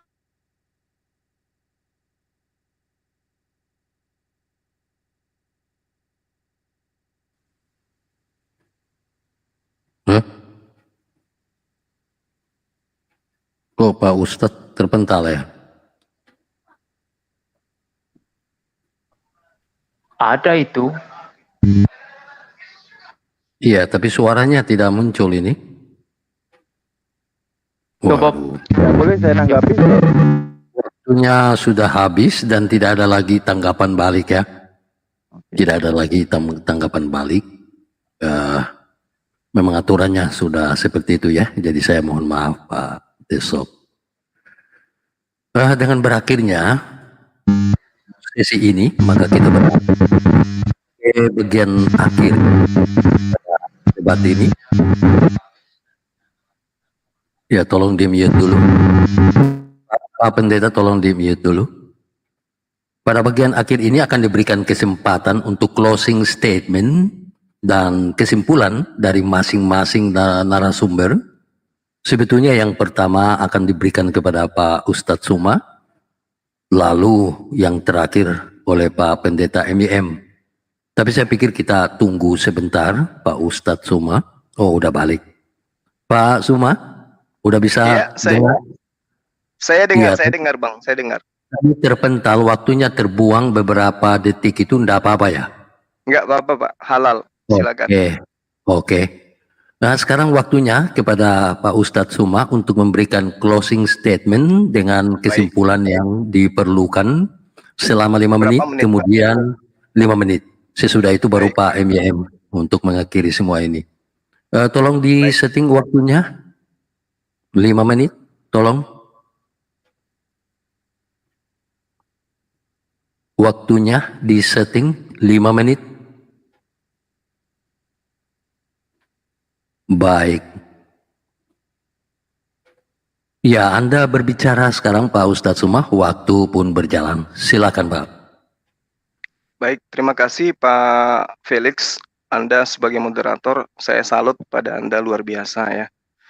Anda dalam hal ini sangat netral, Anda mencerminkan sebagai seorang Muslim yang baik, kalau andaikan Anda adalah seorang Muslim. Tapi karena adalah Kristen, Anda adalah Kristen yang baik. Jadi gini, terkait dengan apa yang kita bahas pada malam hari ini, 100% Tuhan dan 100% manusia. Ada kesaksian yang kemudian membantah semua daripada karikatur-karikatur yang dibentuk oleh Pak MIM in the Gang. Pernyataan Yesus di dalam kitab saudara. Di situ diterangkan di dalam Yohanes 5 nomor 36. Ada kesaksianku, kata Yesus, yang lebih penting dari kesaksian Yohanes. Bahwa semua pekerjaan yang aku lakukan, pekerjaan itulah yang kemudian bersaksi tentang aku. Bahwa dialah yang telah mengutus aku. Berarti kesaksian Yesus ini adalah kesaksian yang nyata tentang dirinya. Jadi ini adalah persaksian Yesus. Sehingga kami umat Islam ketika belajar tentang Bible, kami tidak akan mau menerima kesaksian-kesaksian dari orang Kristen, selevel apapun dia, seperti Pak MIM dan seterusnya. Nggak peduli kami dengan itu. Mau dia konsili sampai 1000 kali pun tidak akan bisa membantah apa yang tertulis di kitab saudara sendiri, yang mengatakan Yesus itu 100% utusan, 100% manusia, dan 100% Tuhan. Itu ada karikatur yang dibangun kemudian oleh konsili, yang kemudian diimani oleh Pak MIM. Jadi Yesus mempersaksikan dirinya, ada kesaksianku yang lebih penting dari kesaksian Yohanes, ada kesaksian yang lebih penting daripada Yohanes, apalagi kesaksian konsili, apalagi kesaksian Pak MIM. Kesaksian Yohanes saja kalah dengan kesaksian Yesus. Jadi bagaimana mungkin kemudian kesaksian-kesaksian yang Anda gunakan ini, karikatur yang kalian bangun, itu bisa mengalahkan kesaksian Yesus. Ada kesaksianku yang lebih penting dari kesaksian Yohanes. Apa itu?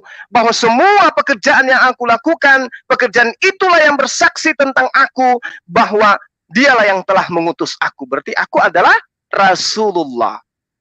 Sementara yang menjadikan karikatur 100% Tuhan terhadap Yesus, karena mata daripada dunia melihat dan mendengarkan Bible, pernyataan-pernyataan mimbar gereja yang mengatakan Yesus membangkitkan orang mati, Yesus berkuasa dunia akhirat, Yesus kemudian menghakimi, Yesus kemudian ini dan itu. Padahal kata Yesus, semua pekerjaan itu bukan bersaksi bahwa akulah Tuhan 100%.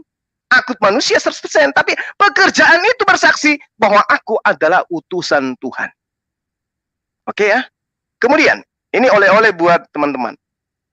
Di dalam Yohanes 12 nomor 48, Yesus mengatakan begini, barang siapa menolak aku dan tidak menerima perkataanku, ia sudah punya hakim, yaitu firman yang telah kukatakan. Itulah yang akan menjadi hakimnya pada akhir zaman. Jadi tentang menuhankan Yesus ataupun tidak menuhankan Yesus, itu bukan hakimnya. Bahwa orang Islam itu nanti akan masuk ke neraka karena tidak menuhankan Yesus, itu bukan hakimnya. Yang menjadi hakim adalah perkataan-perkataan Yesus ketika dia datang kepada Bani Israel. Apa perkataan itu? Ya itu tadi yang kubilang. Kesaksianku lebih penting dari semuanya. Bahwa dialah telah mengutus aku. Berarti kamu adalah Tuhan atau utusan Tuhan? Aku adalah utusan Tuhan. Hidup kekal itu adalah mereka mengenal engkau satu-satunya Tuhan yang benar dan mengenal aku sebagai utusan. Jelas ya? Berarti Yesus menghakimi berdasarkan dengan perkataannya. Siapa yang memerintahkan MYM menyembah kepada aku? Adakah perkataanku yang menjadi hakim untuk itu? Tidak ada. Berarti ya siap-siap aja dilontarkan ke api neraka. Untuk itulah kemudian dialog ini harus dibangun supaya banyak yang mu'alaf. Alhamdulillah malam ini saya umumkan kepada semuanya, Bang Valen akan mengikrarkan syahadat di depanku. Terima kasih Pak YM, berkat Anda, Bang Valen barusan nelpon ke saya, dia akan bersyahadat mengakui bahwa Allah satu-satunya Tuhan. Dia tadinya adalah Kristen, dia lawan debat saya beberapa tahun yang lalu. Kemudian menjadi praktisi Yahudi. Alhamdulillah, malam ini dia menyatakan dia adalah seorang Muslim. Terima kasih. Demikian narasi closing statement dan kesimpulan yang disampaikan oleh Ustadz Suma. Dan berikut waktu diberikan kepada Pak Pendeta MYM untuk menyampaikan closing statement sekaligus kesimpulan. Dengan berakhirnya Pak Pendeta acara kita, waktu diserahkan kepada Pak Pendeta berbicara, waktu pun bergerak. Dipersilakan Pak Pendeta.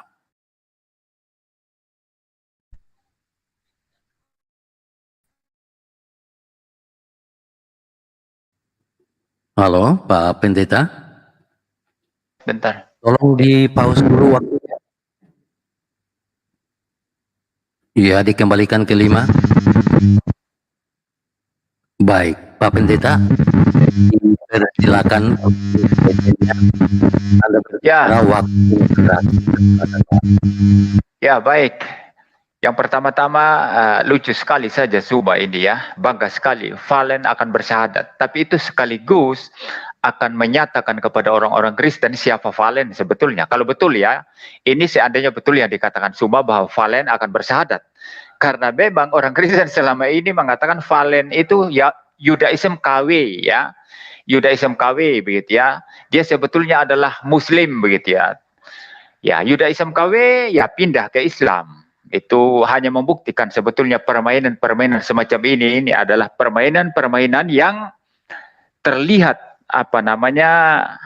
menang ya terhadap Kristen, tapi permainan kotor ya seperti itu. Ya baik ya, dan kita tidak perlu sedih ya kalau Valen pindah. Kalau masih ada ribuan seperti Valen pindah ke Islam, kita tidak rugilah. Karena orang Kristen itu adalah mereka yang sungguh-sungguh percaya kepada Yesus sebagai Tuhan dan Juru Selamat. Secara pribadi ya, hanya mereka yang disebut sebagai orang Kristen ya.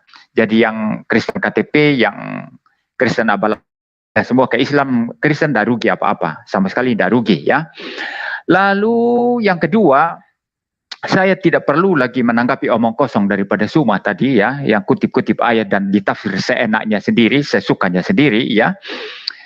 Saya hanya mau katakan yang kedua, bahwa dalam seluruh rangkaian debat ini terlihat bahwa Suma itu berulang-ulang bersaksi dusta tentang perkataan-perkataan saya.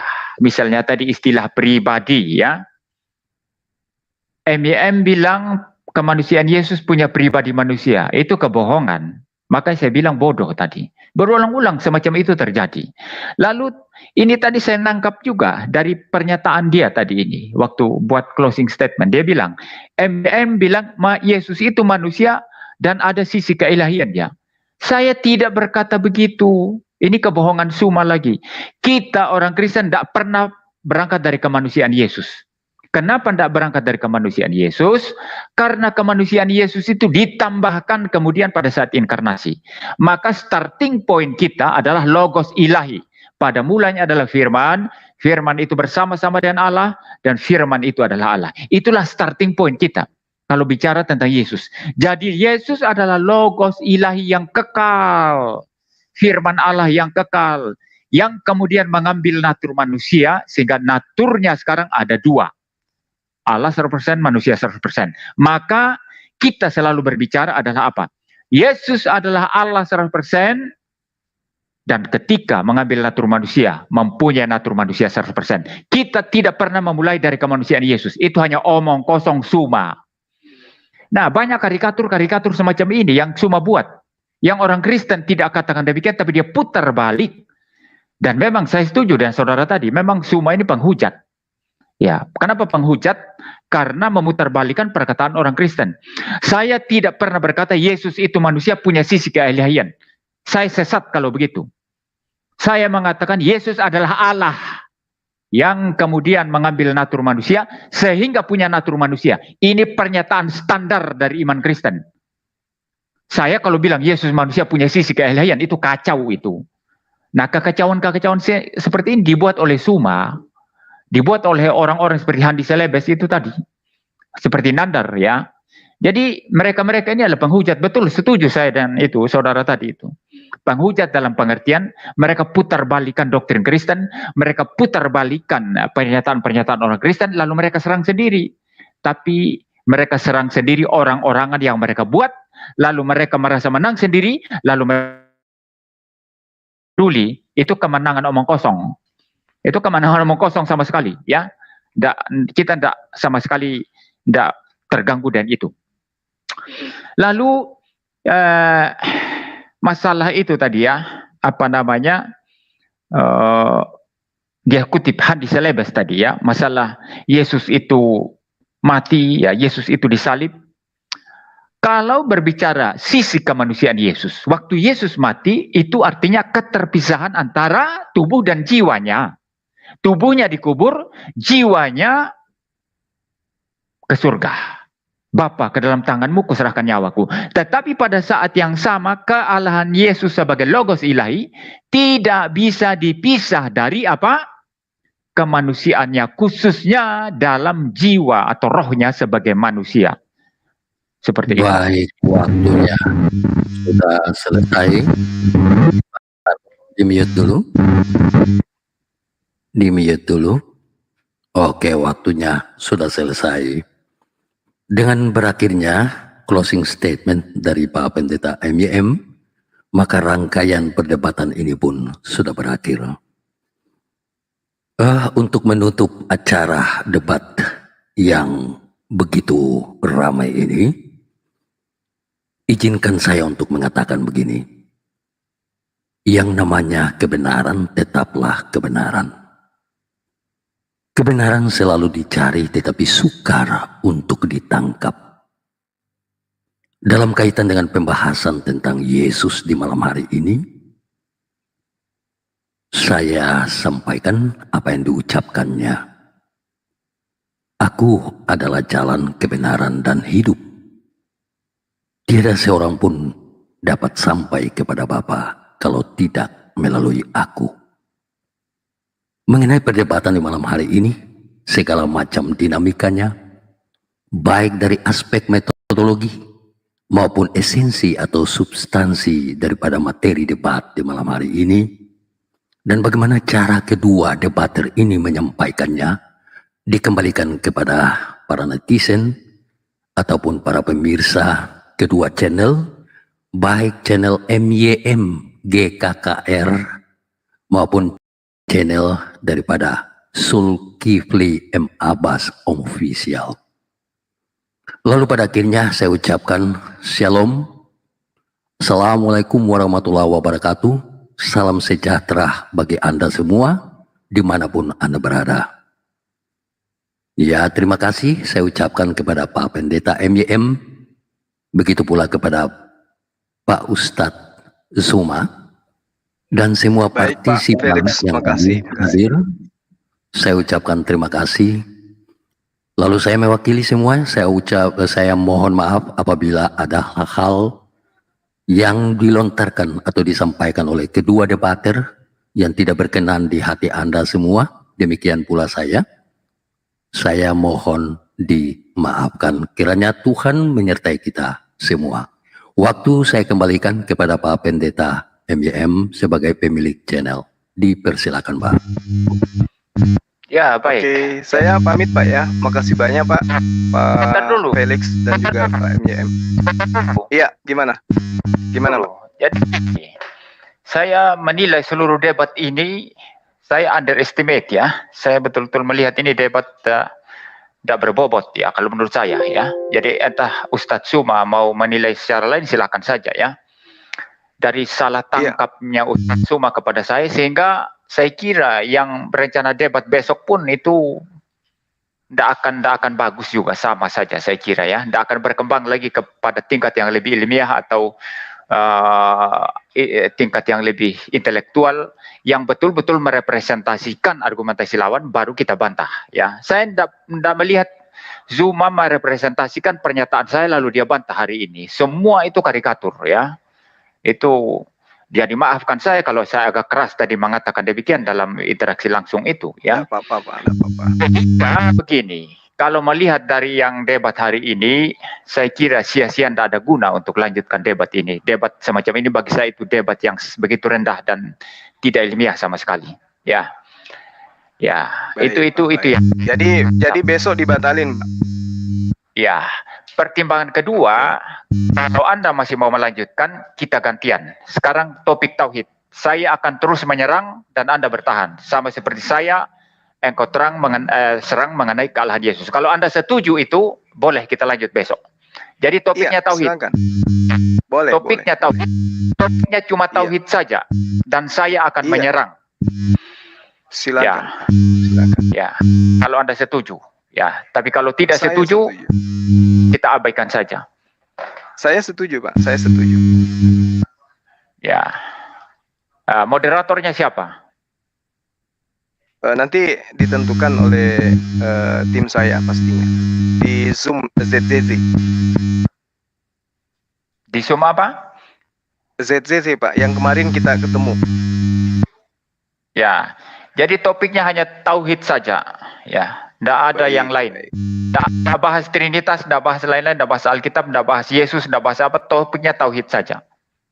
Baik Pak, baik. Baik.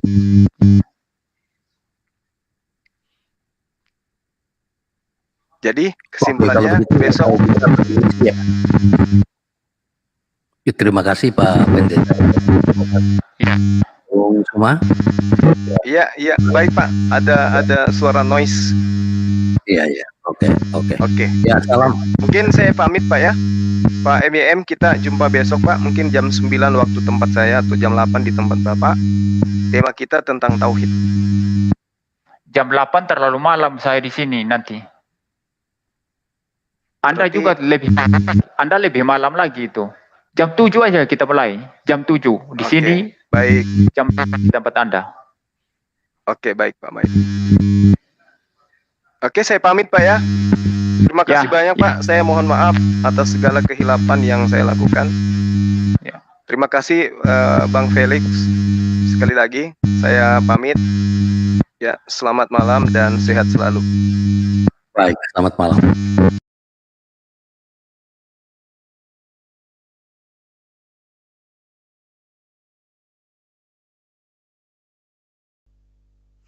Oke, sahabat-sahabat sekalian, ya di penghujung pernyataan daripada Pak MYM, nyaris saja besok itu tidak jadi, dia karena kelihatannya dia sudah kapok, nggak mau lagi dengan kita berdialog tentang agamanya ya. Suara saya kedengaran kan, teman-teman? Suara saya kedengaran kan? Jadi dia menantang kembali terkait dengan tema yang dia mau membahas tentang tauhid. Ya, jadi kita akan bahas tauhid. Mana lebih bagus ya? Itu adalah pintu yang dia buka untuk hatinya untuk mengenal Allah. Jadi ada baiknya memang ketika Pak MYM ini ingin membahas tentang Allah, ingin membahas tentang tauhid, kesempatan dia untuk kemudian membuka diri menerima hidayah.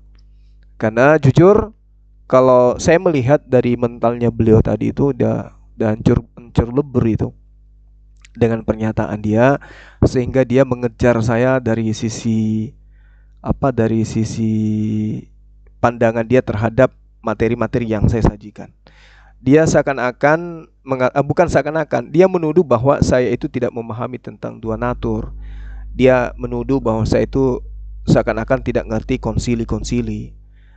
Ya, saya hanya tidak ingin digiring, teman-teman. Sebagai kristolog pasti saya belajar tentang konsili Efesus. Ya, pasti saya belajar Kosedon dan seterusnya. Tidak berani kita terjun dalam dunia apologet kalau kita tidak pernah mempelajari tentang ini. Cuman yang menjadi kemudian cakupan daripada materi Pak MYM itu adalah bagaimana kemudian dia menjamu hipostatik di dalam pengajarannya antara Yesus dan Yesus dan Bapaknya itu tadi. Dia menggiring kita ke sana, dia menggiring saya ke sana.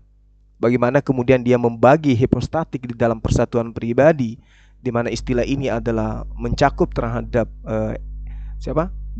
Theos Bapa, Theos Putra, dan Theos Roh. Saya tahu, saya ngerti tentang itu. Hanya saja saya tidak mau digiring sana. Saya tidak mau netizen itu menyaksikan Pak MYM memamerkan dirinya bahwa dia adalah pernah sekolah tinggi, dia ilmiah, dia logik dan seterusnya. Saya nggak mau itu, percuma, karena ujung-ujungnya ya sama seperti Kristen-Kristen yang selama ini kita ajak dialog. Apa itu? Pagan, kan gitu ya. Sekira teman-teman semua tadi mendengarkan bagaimana dengan gagahnya di ujung pertemuan di ujung sesi terakhir tadi sebelum closing. Ya, kita ada adu argumen.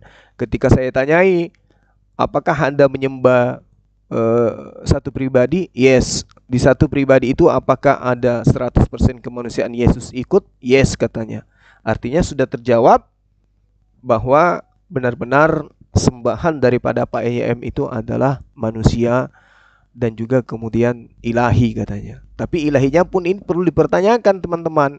Karena menurut penulis kitab Wahyu di dalam Pulau Patmos itu, di Pulau Patmos, ilahi yang dimaksud itu adalah roh bertanduk 7 dan bermata 7, dan itu tidak disifati oleh Allah. Itu tidak menjadi wujud daripada pencipta langit dan bumi. Bahkan kalau kita melihat beberapa saat yang lalu, seperti Pak Jabat, dia mengakui bahwa Tuhannya bertanduk. Sama seperti setan juga bertanduk. Dan itu adalah lambang kekuasaan, katanya. Inilah yang saya katakan bahwa saya tidak ingin teman-teman netizen itu menghabiskan waktu untuk melihat sesumbar yang keluar dari mulut MYM bahwa dia adalah S1, S2, S3, S-tontong dan seterusnya dalam kajian-kajian teologi. Kenapa?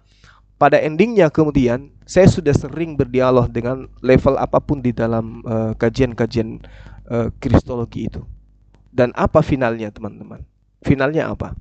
Yaitu tadi, menyembah anak Maria. Nah, inilah yang saya ramu kemudian. Saya tidak ingin digiring ke sana. Kalau saya menghabiskan waktu untuk membahas tentang latar belakang konsili Indonesia, kemudian membahas tentang apa-apa saja yang dihasilkan dari konsili ini, itu habis waktunya, tidak merujuk kepada tema. Sementara tema dia sendiri yang pilih, dia yang menentukan temanya. Yesus 100% Tuhan, 100% manusia. Dia berharap bahwa saya punya kekosongan wawasan terhadap ini. Dia berharap menggiring saya kepada materi-materi perkuliahan yang dia dapatkan sehingga dia mendapat gelar. Saya katakan saya ini pernah juga sekolah reserse, saya pernah sekolah Intel dalam hal pengamanan publik dan seterusnya. Saya pernah belajar. Bahkan beberapa oknum yang terjadi kemudian di dalam kehidupan saya sehari-hari di masa kedinasan ini, banyak orang yang dikurung di penjara itu karena saya yang interogasi gitu. Jadi kalau hal-hal materi kayak begini, jangan berharap mimpi untuk kemudian bisa menggiring Bang Zuma. Pertama, Bang Zuma itu didukung oleh netizen militan, semua jago-jago. Jago ngopi, jago tertawa, jago berzikir, jago bersedekah, dan seterusnya. Jadi kita saksikan ya teman-teman sekalian, malam ini kita membuat Pak MYM. Saya kasihan sih sebenarnya, tapi mungkin mana lagi, dia terlalu tinggi mengangkat dirinya, lalu kemudian menghujat kita begitu rendahnya. Tapi pada prinsipnya ya akhirnya Bang Valen jadi mualaf. Bang Valen jadi mualaf. Karena untuk menjatuhkan seorang MYM ternyata tidak perlu orang yang sekolah tinggi-tinggi kayak guru kita Ustadz Kainama, kayak Manakhem Ali. Tidak perlu guru setinggi itu. Ternyata hanya selevel Bang Zuma yang hanya punya julukan nenek mukiper dan punya pasukan netizen yang luar biasa, mampunya menjatuhkan orang yang katanya S3, S tontong, S campur. Saya kira begitu ya sahabat-sahabat sekalian dan teman-teman yang sudah impak sedekah untuk Bang Valen, saya ucapkan terima kasih banyak. Meski demikian kita tetap fokus pada pembangunan masjid kita ya. Bang Valen itu sebenarnya sudah bersyahadat ya. Beliau sudah bersyahadat cuman belum di live kan. Nanti akan bersyahadat ulang ketika bertepatan dengan hari Maulid baginda Rasulullah Muhammad SAW sebagai hadiah terindah bagi kita umat Islam di Indonesia. Dengan bersahadatnya saudara Valen yang mana dia adalah penghujat kelas kakap, dia itu lawan saya dulu waktu di Facebook, waktu di grup WA. Oh, dia paling gencar menghina, menghujat. Dia itu kelasnya kayak Ferguson. Dia itu sekelas Ferguson Bang Valen ini. Tapi setelah saya terus kejar dengan argumen yang berdasar terhadap Bible seperti yang saya lakukan beberapa saat ketika saya berdebat dengan beberapa penghujat, itu saya metode itu saya gunakan untuk kemudian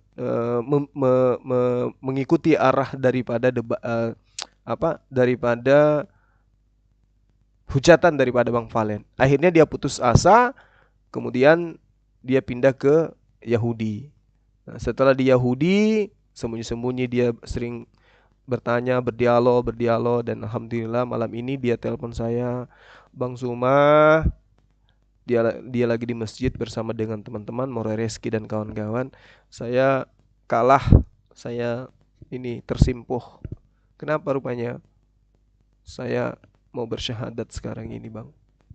Ya, jadi saya sambil nangis, beliau pun juga terharu. Ya pastilah saya terharu, pastilah saya nangis. Kenapa saya nangis? Karena dia adalah penghujat yang selama ini membuat saya sakit hati gitu loh. Ya, Bang Valen itu penghujat yang selevel dengan Ferguson. Kelebihannya dia karena dia menguasai bahasa Ibrani.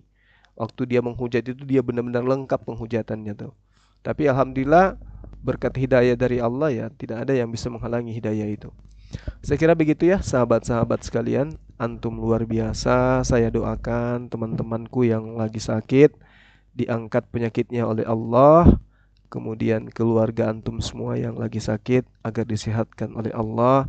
Sahabat-sahabatku, netizen-netizenku dimanapun berada yang lagi ada masalah ekonomi, mudah-mudahan dimudahkan oleh Allah agar apa yang Anda usahakan itu bisa terijabah. Saya doakan yang belum nikah segera diberi jodoh oleh Allah, yang kemudian punya masalah apapun itu ya dimudahkan oleh Allah untuk mendapatkan solusi dari masalah ini.